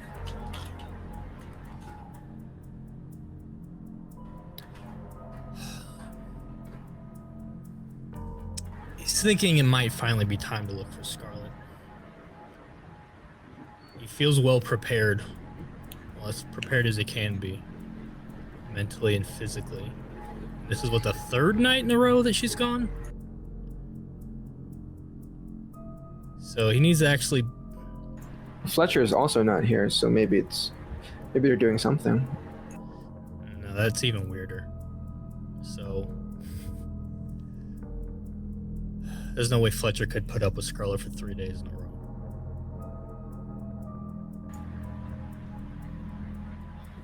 I'm gonna look for her, and if I don't find her, I might have to move things along myself. But it's worth at least checking. Okay. So you're just Although, gonna you know try what? to find her? I can't. It's been more than 24 hours. I don't even know where to pick up the trail. I mean, if you really want to, we can make an exception. I don't like that, but yeah, I'll take the bait, storyteller. Let's go. I mean, you have to make a vital decision once again. Do you want to keep your... I'm going to say you're going to need at least 3 nights to stake out Jason Newberry, to totally figure out what he's up to and learn his movements. But if you want to cut it early... In that case, yeah, I'm not gonna jeopardize my plans for that. So I'll continue with that. Are you sure? Yeah. You don't want to see what's down there? Down where? I don't know. Okay. All right. If she dies, she dies. All right. All right. Okay. So you continue your staking out mission just to make sure that nothing goes wrong, and you make sure that Jason Newberry, you know his movements. As an assassin, this is very important, as kindred are very unpredictable, and you're gonna need the most advantage you can get against a primogen, especially someone as old as him, and you have just experienced the previous night his potential.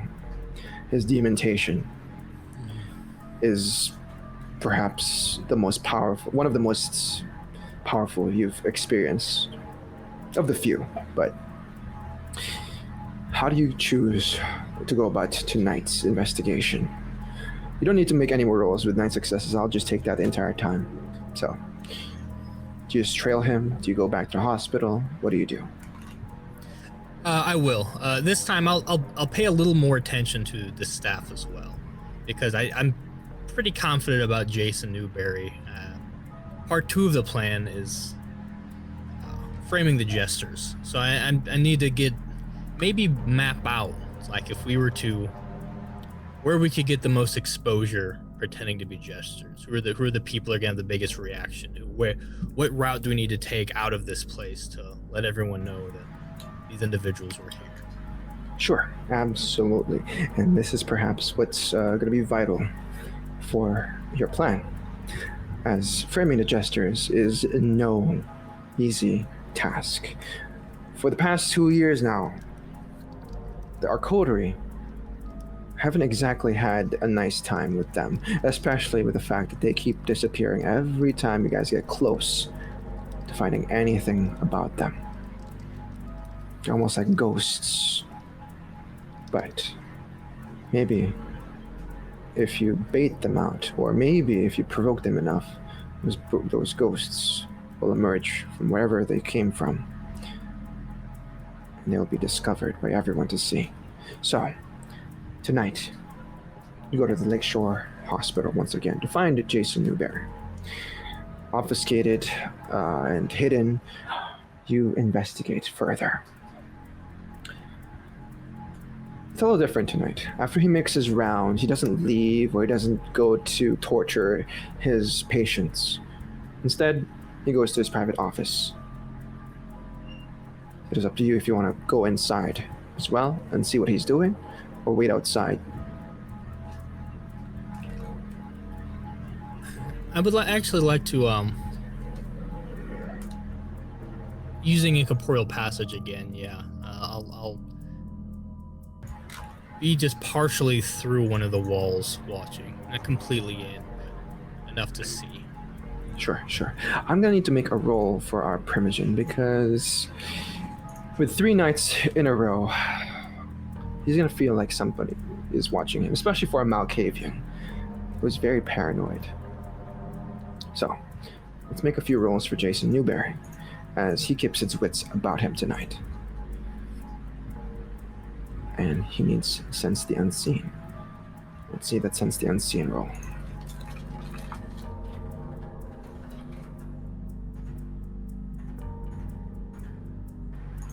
I believe his blood potency is... okay. Oh my goodness. Let's reroll for him. 4 successes. What did you get earlier with your unseen passage? I was just scrolling up. 5. You had 5. Okay. Yeah, with 5 successes, Toledo, you manage to be unseen. You don't feel like he knows or he knows something's up, like somebody is perhaps looking for him or looking at him, as you see him kind of, whenever he's writing something down on his desk on a sheet of paper, he looks up from time to time. Oh, goddamn, and he mutters a couple of things to himself. Fucking voices. Shut the fuck up, he says, as he begins to keep writing on his sheet of paper. But if you look over his shoulder, you can see that it is just a bunch of lines and squiggly lines that are scratched left and right, as if he was completely frustrated at something. Look at me, I'm here, Miss fucking Varys. Look at me, I'm little Sombra. He kind of, makes all sorts of mocking noises towards her, and she says, I should have killed you when I had the chance. Why the fuck did they fail? And he tosses the paper over before he begins to squiggle lines again and freak out over and over. He doesn't seem to be in a good mood tonight.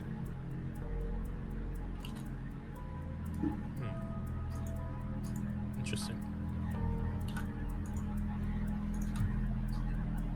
Oh, and don't get me don't get me started on that fucking fledgling. I should have murdered her. Yeah, probably. Seems like his La Sombra issues more personal. What's an insight?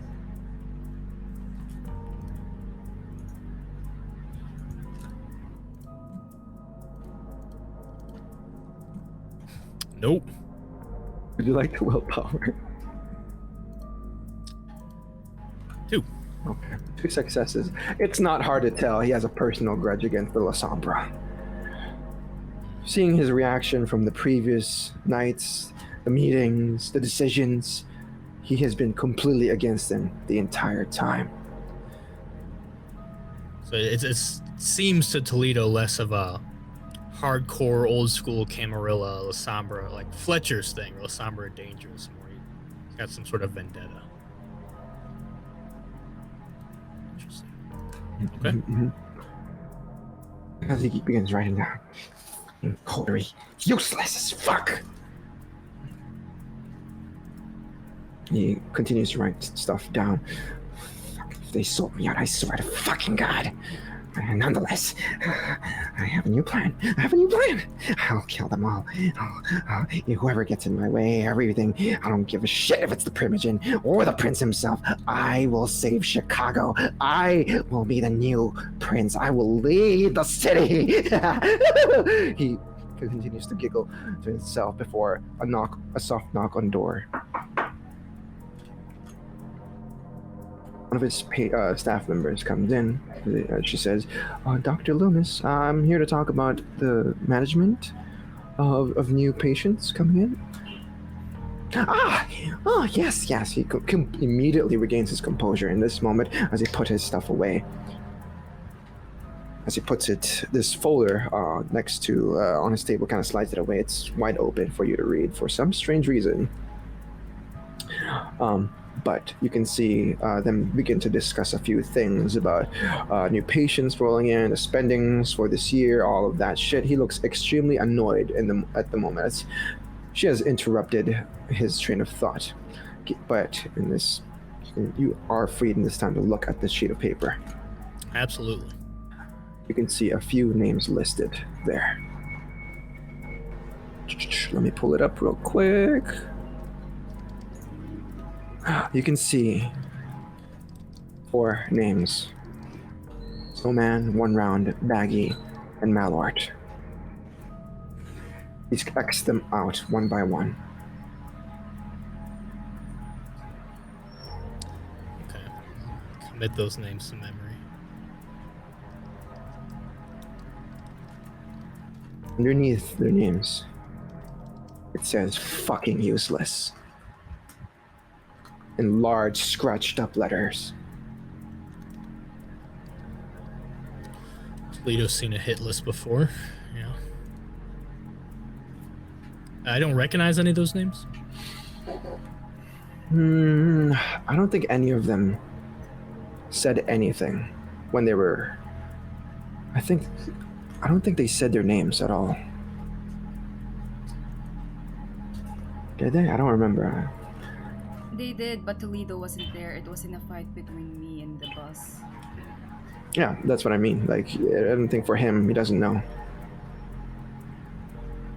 Like, when you were fighting, well, because he wasn't there, he was driving. I was thinking of Fletcher, who strangled one of them. We turned them in. I thought we got a report on them later from the sheriff, like what their deal. You didn't get was. any reports whatsoever. I didn't.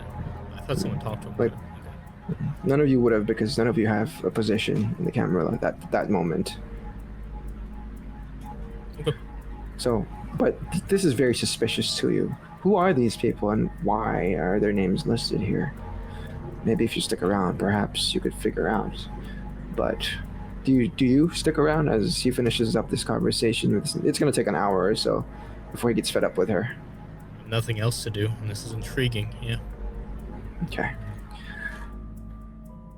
She takes her leave as she closes the door behind her, and you see him just go crazy as he pushes everything, all the documents, all whatever computer he has on the table, just pushes it off to the side as he begins to maybe muster the willpower to stop his frenzy. But after a bit of yelling and cursing here and there, he breathes heavily as he says, One thing after another. Why the fuck is it always me?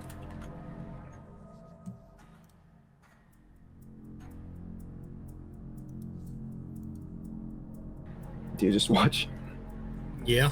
Okay. Yeah. He then tries to find that sheet of paper once again.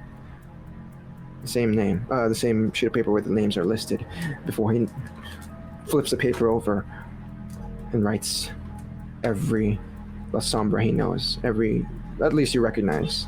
The first is Sierra Van Burris. The second is Scarlett Leanne.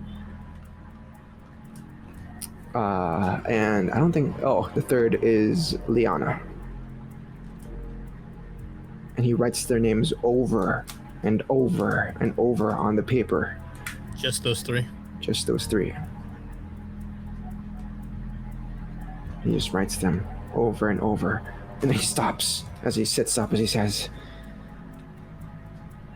"They're the jesters.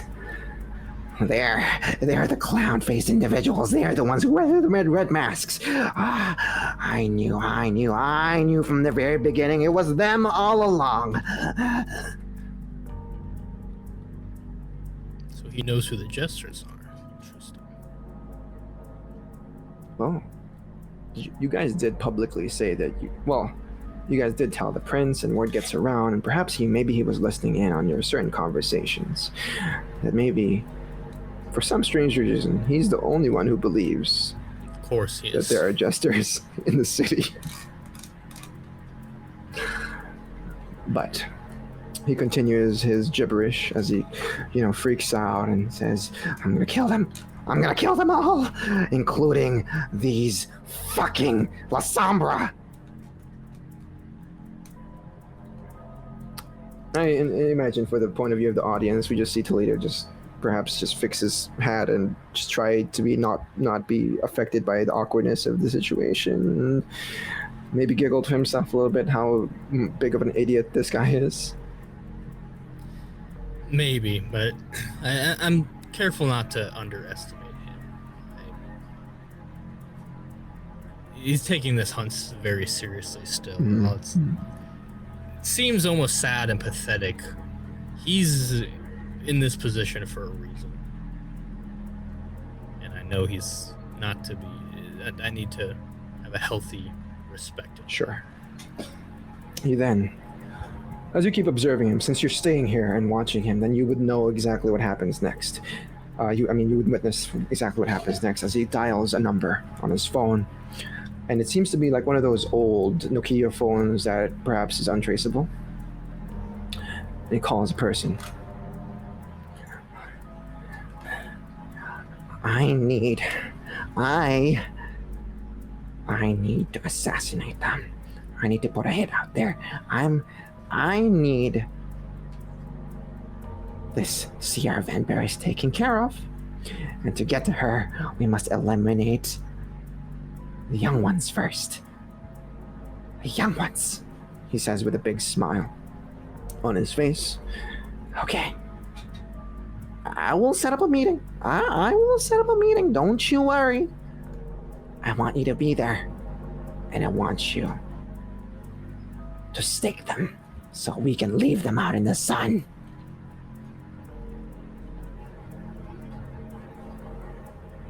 Before he kind of puts down the phone.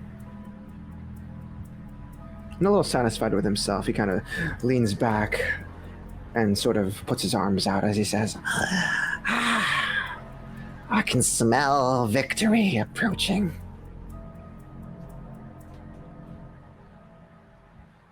And he takes his leave from the dirty, messy office of his. Yeah, I'll follow until assuming nothing of interest happens before making my way back. Okay, yeah. You do eventually find him. There's one last thing that you do see.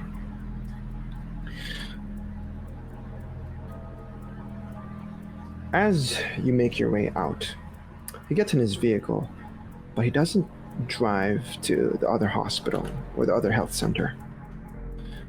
He goes to a more decrepit location on the south side of Chicago. You follow him, I imagine, and he finds a random individual, perhaps a bum somewhere. And he begins to drain him dry.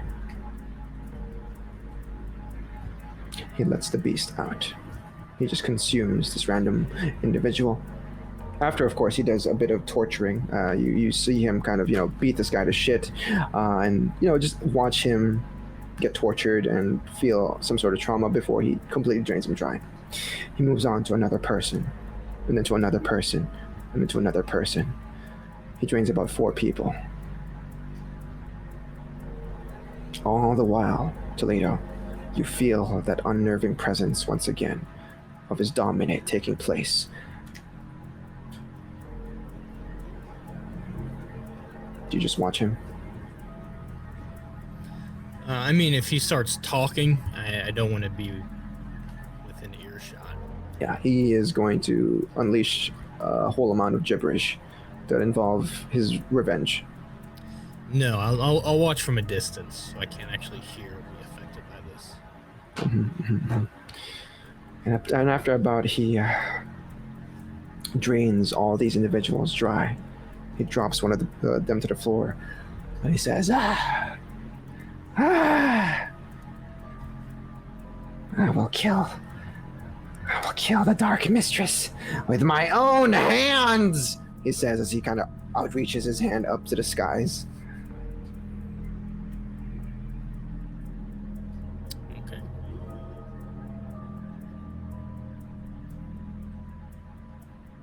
And he takes his leave.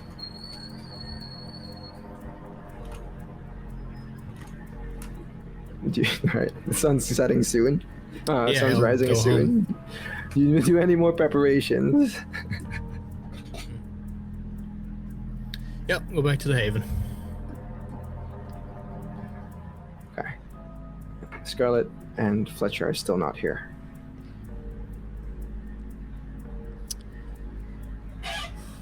Now the timetable's moved up. Well, we'll see what happens.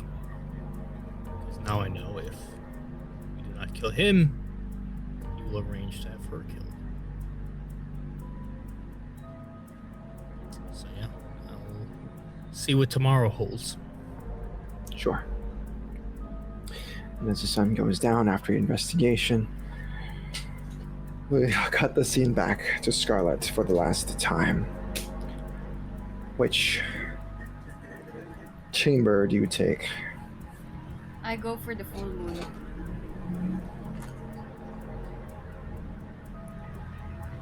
Absolutely sure. Hmm? Final decision. Final decision. Stop it! One last time. Yeah, Full final. moon. Stop it! Not half moon, not No, crescent moon, no. not empty moon. No, full moon. Let's go. All this lupine shit. Let's go. Get werewolf. Get killed by a werewolf. Oh. Bully it. You're leaving me alone. Alright. Let's go. Okay. If I get killed by a werewolf, I'm not gonna regret anything. You might regret making this decision in a moment here. Okay, so Ah. as you move in that direction and you choose the full moon, you would see one last image in the center of this chamber. In this pentagonal-like chamber. In the center is a small child in a black dress with a black sort of hat. She has long, sort of silvery blonde hair, but you cannot see her face, almost as if she's blurred out.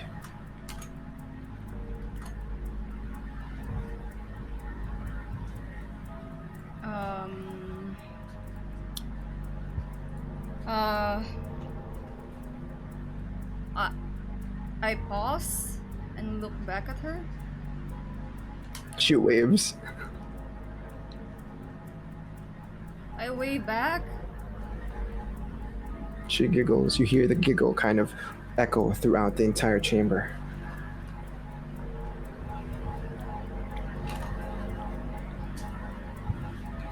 Hello? You hear that giggle continuously. What's your name? Just keeps waving. You don't know if it's saying hello or goodbye. Can't Oh, tell. no.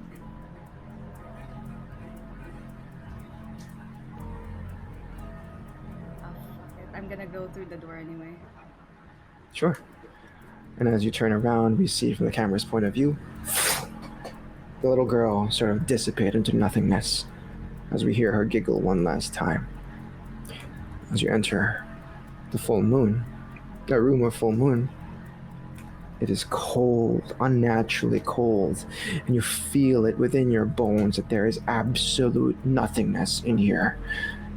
It's almost as if you're floating, as you cannot even see the surface of what you're standing on. Everything here is just pitch black, even with Oblivion's sight.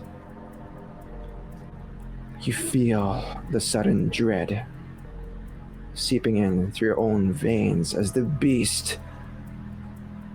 It's already crawled to the most safest place it can find inside of you, but it's still trying to keep its head down. It is experiencing true fear, and perhaps you are too, as you need to resolve our resolve and composure roll. Your DC is 5. Oh, shit. I'm gonna arouse my blood for this. Not rouse the blood for this.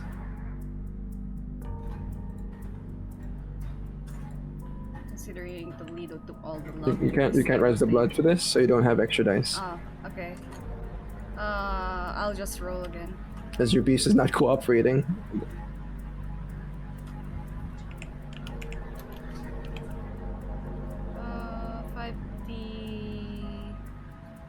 10, right? What's your resolving composure? It's 5. 0, yay! You have 2 successes. Oh, really? Oh, yeah, there's 2. Okay. Your beast is correct here. There is nothing but fear that you feel within your very bones. Wherever you are, Scarlett, you're not supposed to be here. You know you're not supposed to be. From the very beginning, you weren't supposed to be here. And it clicks at this moment as you find yourself in this magical mystery. Is it really magical, though?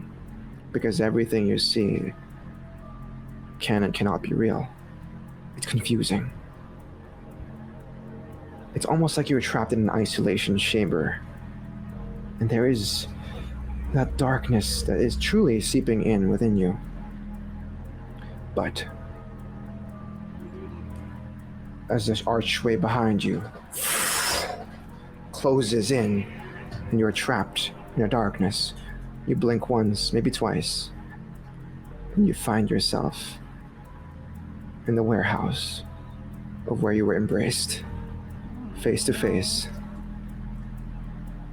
with, I believe his name is Dimitri. And he stands there. Except you guys are not playing Russian roulette.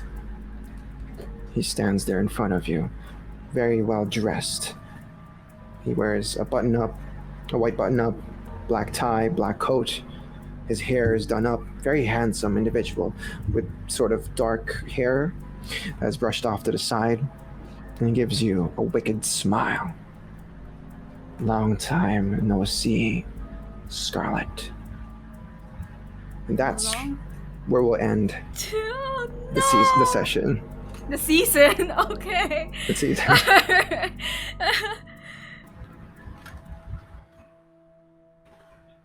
But yeah.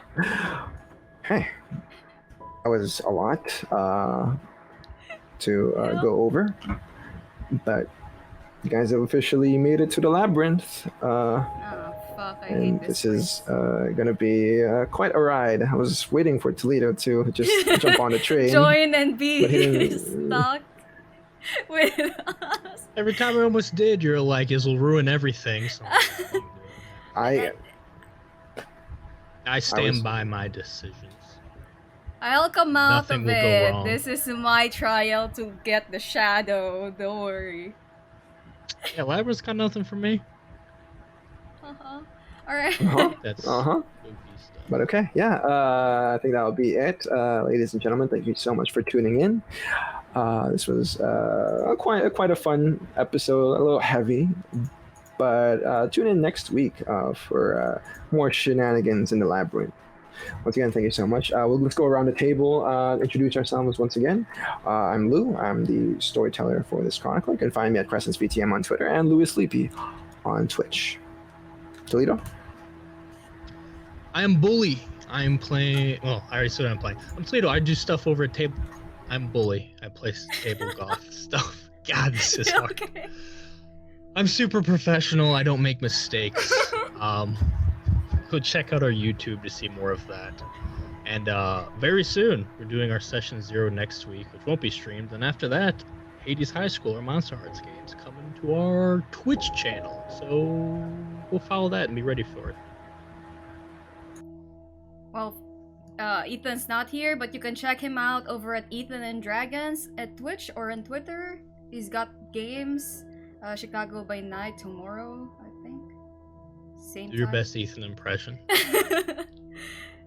I can't. I don't want to. Wow. You need a low growl. Right. It's like that. There you go. And I am Marina Hi, playing. I'm Ethan and Dragons. You Stop! can find me. Stop! Hello. Hello. I'm Ethan. I'm Ethan. Good day. I'm Ethan. Good day, mate. Don't watch He's this, gonna Ethan. fucking hate us. He's gonna hate us. Ethan's gonna murder us. He's so pissed. Alright, anyway. Hello, I am Rena playing as Scarlett Leon. You are in my channel. If you're not following me yet, just hit that heart button. You can check me out on Twitter. It's the same thing, the Overlord, for some random fun Filipino lore facts or some weird random crazy babbling in 3 a.m. in the morning. It's already a.m. in the morning. Anyway, I do variety games in this channel as well. Currently, I am too busy to stream as I am trying to fix my scheduling for the upcoming months. That said, we also have a new upcoming VTM Chronicle that's gonna be on July 22nd, Thursday, 6 p.m. EST. It's called City of the Saint.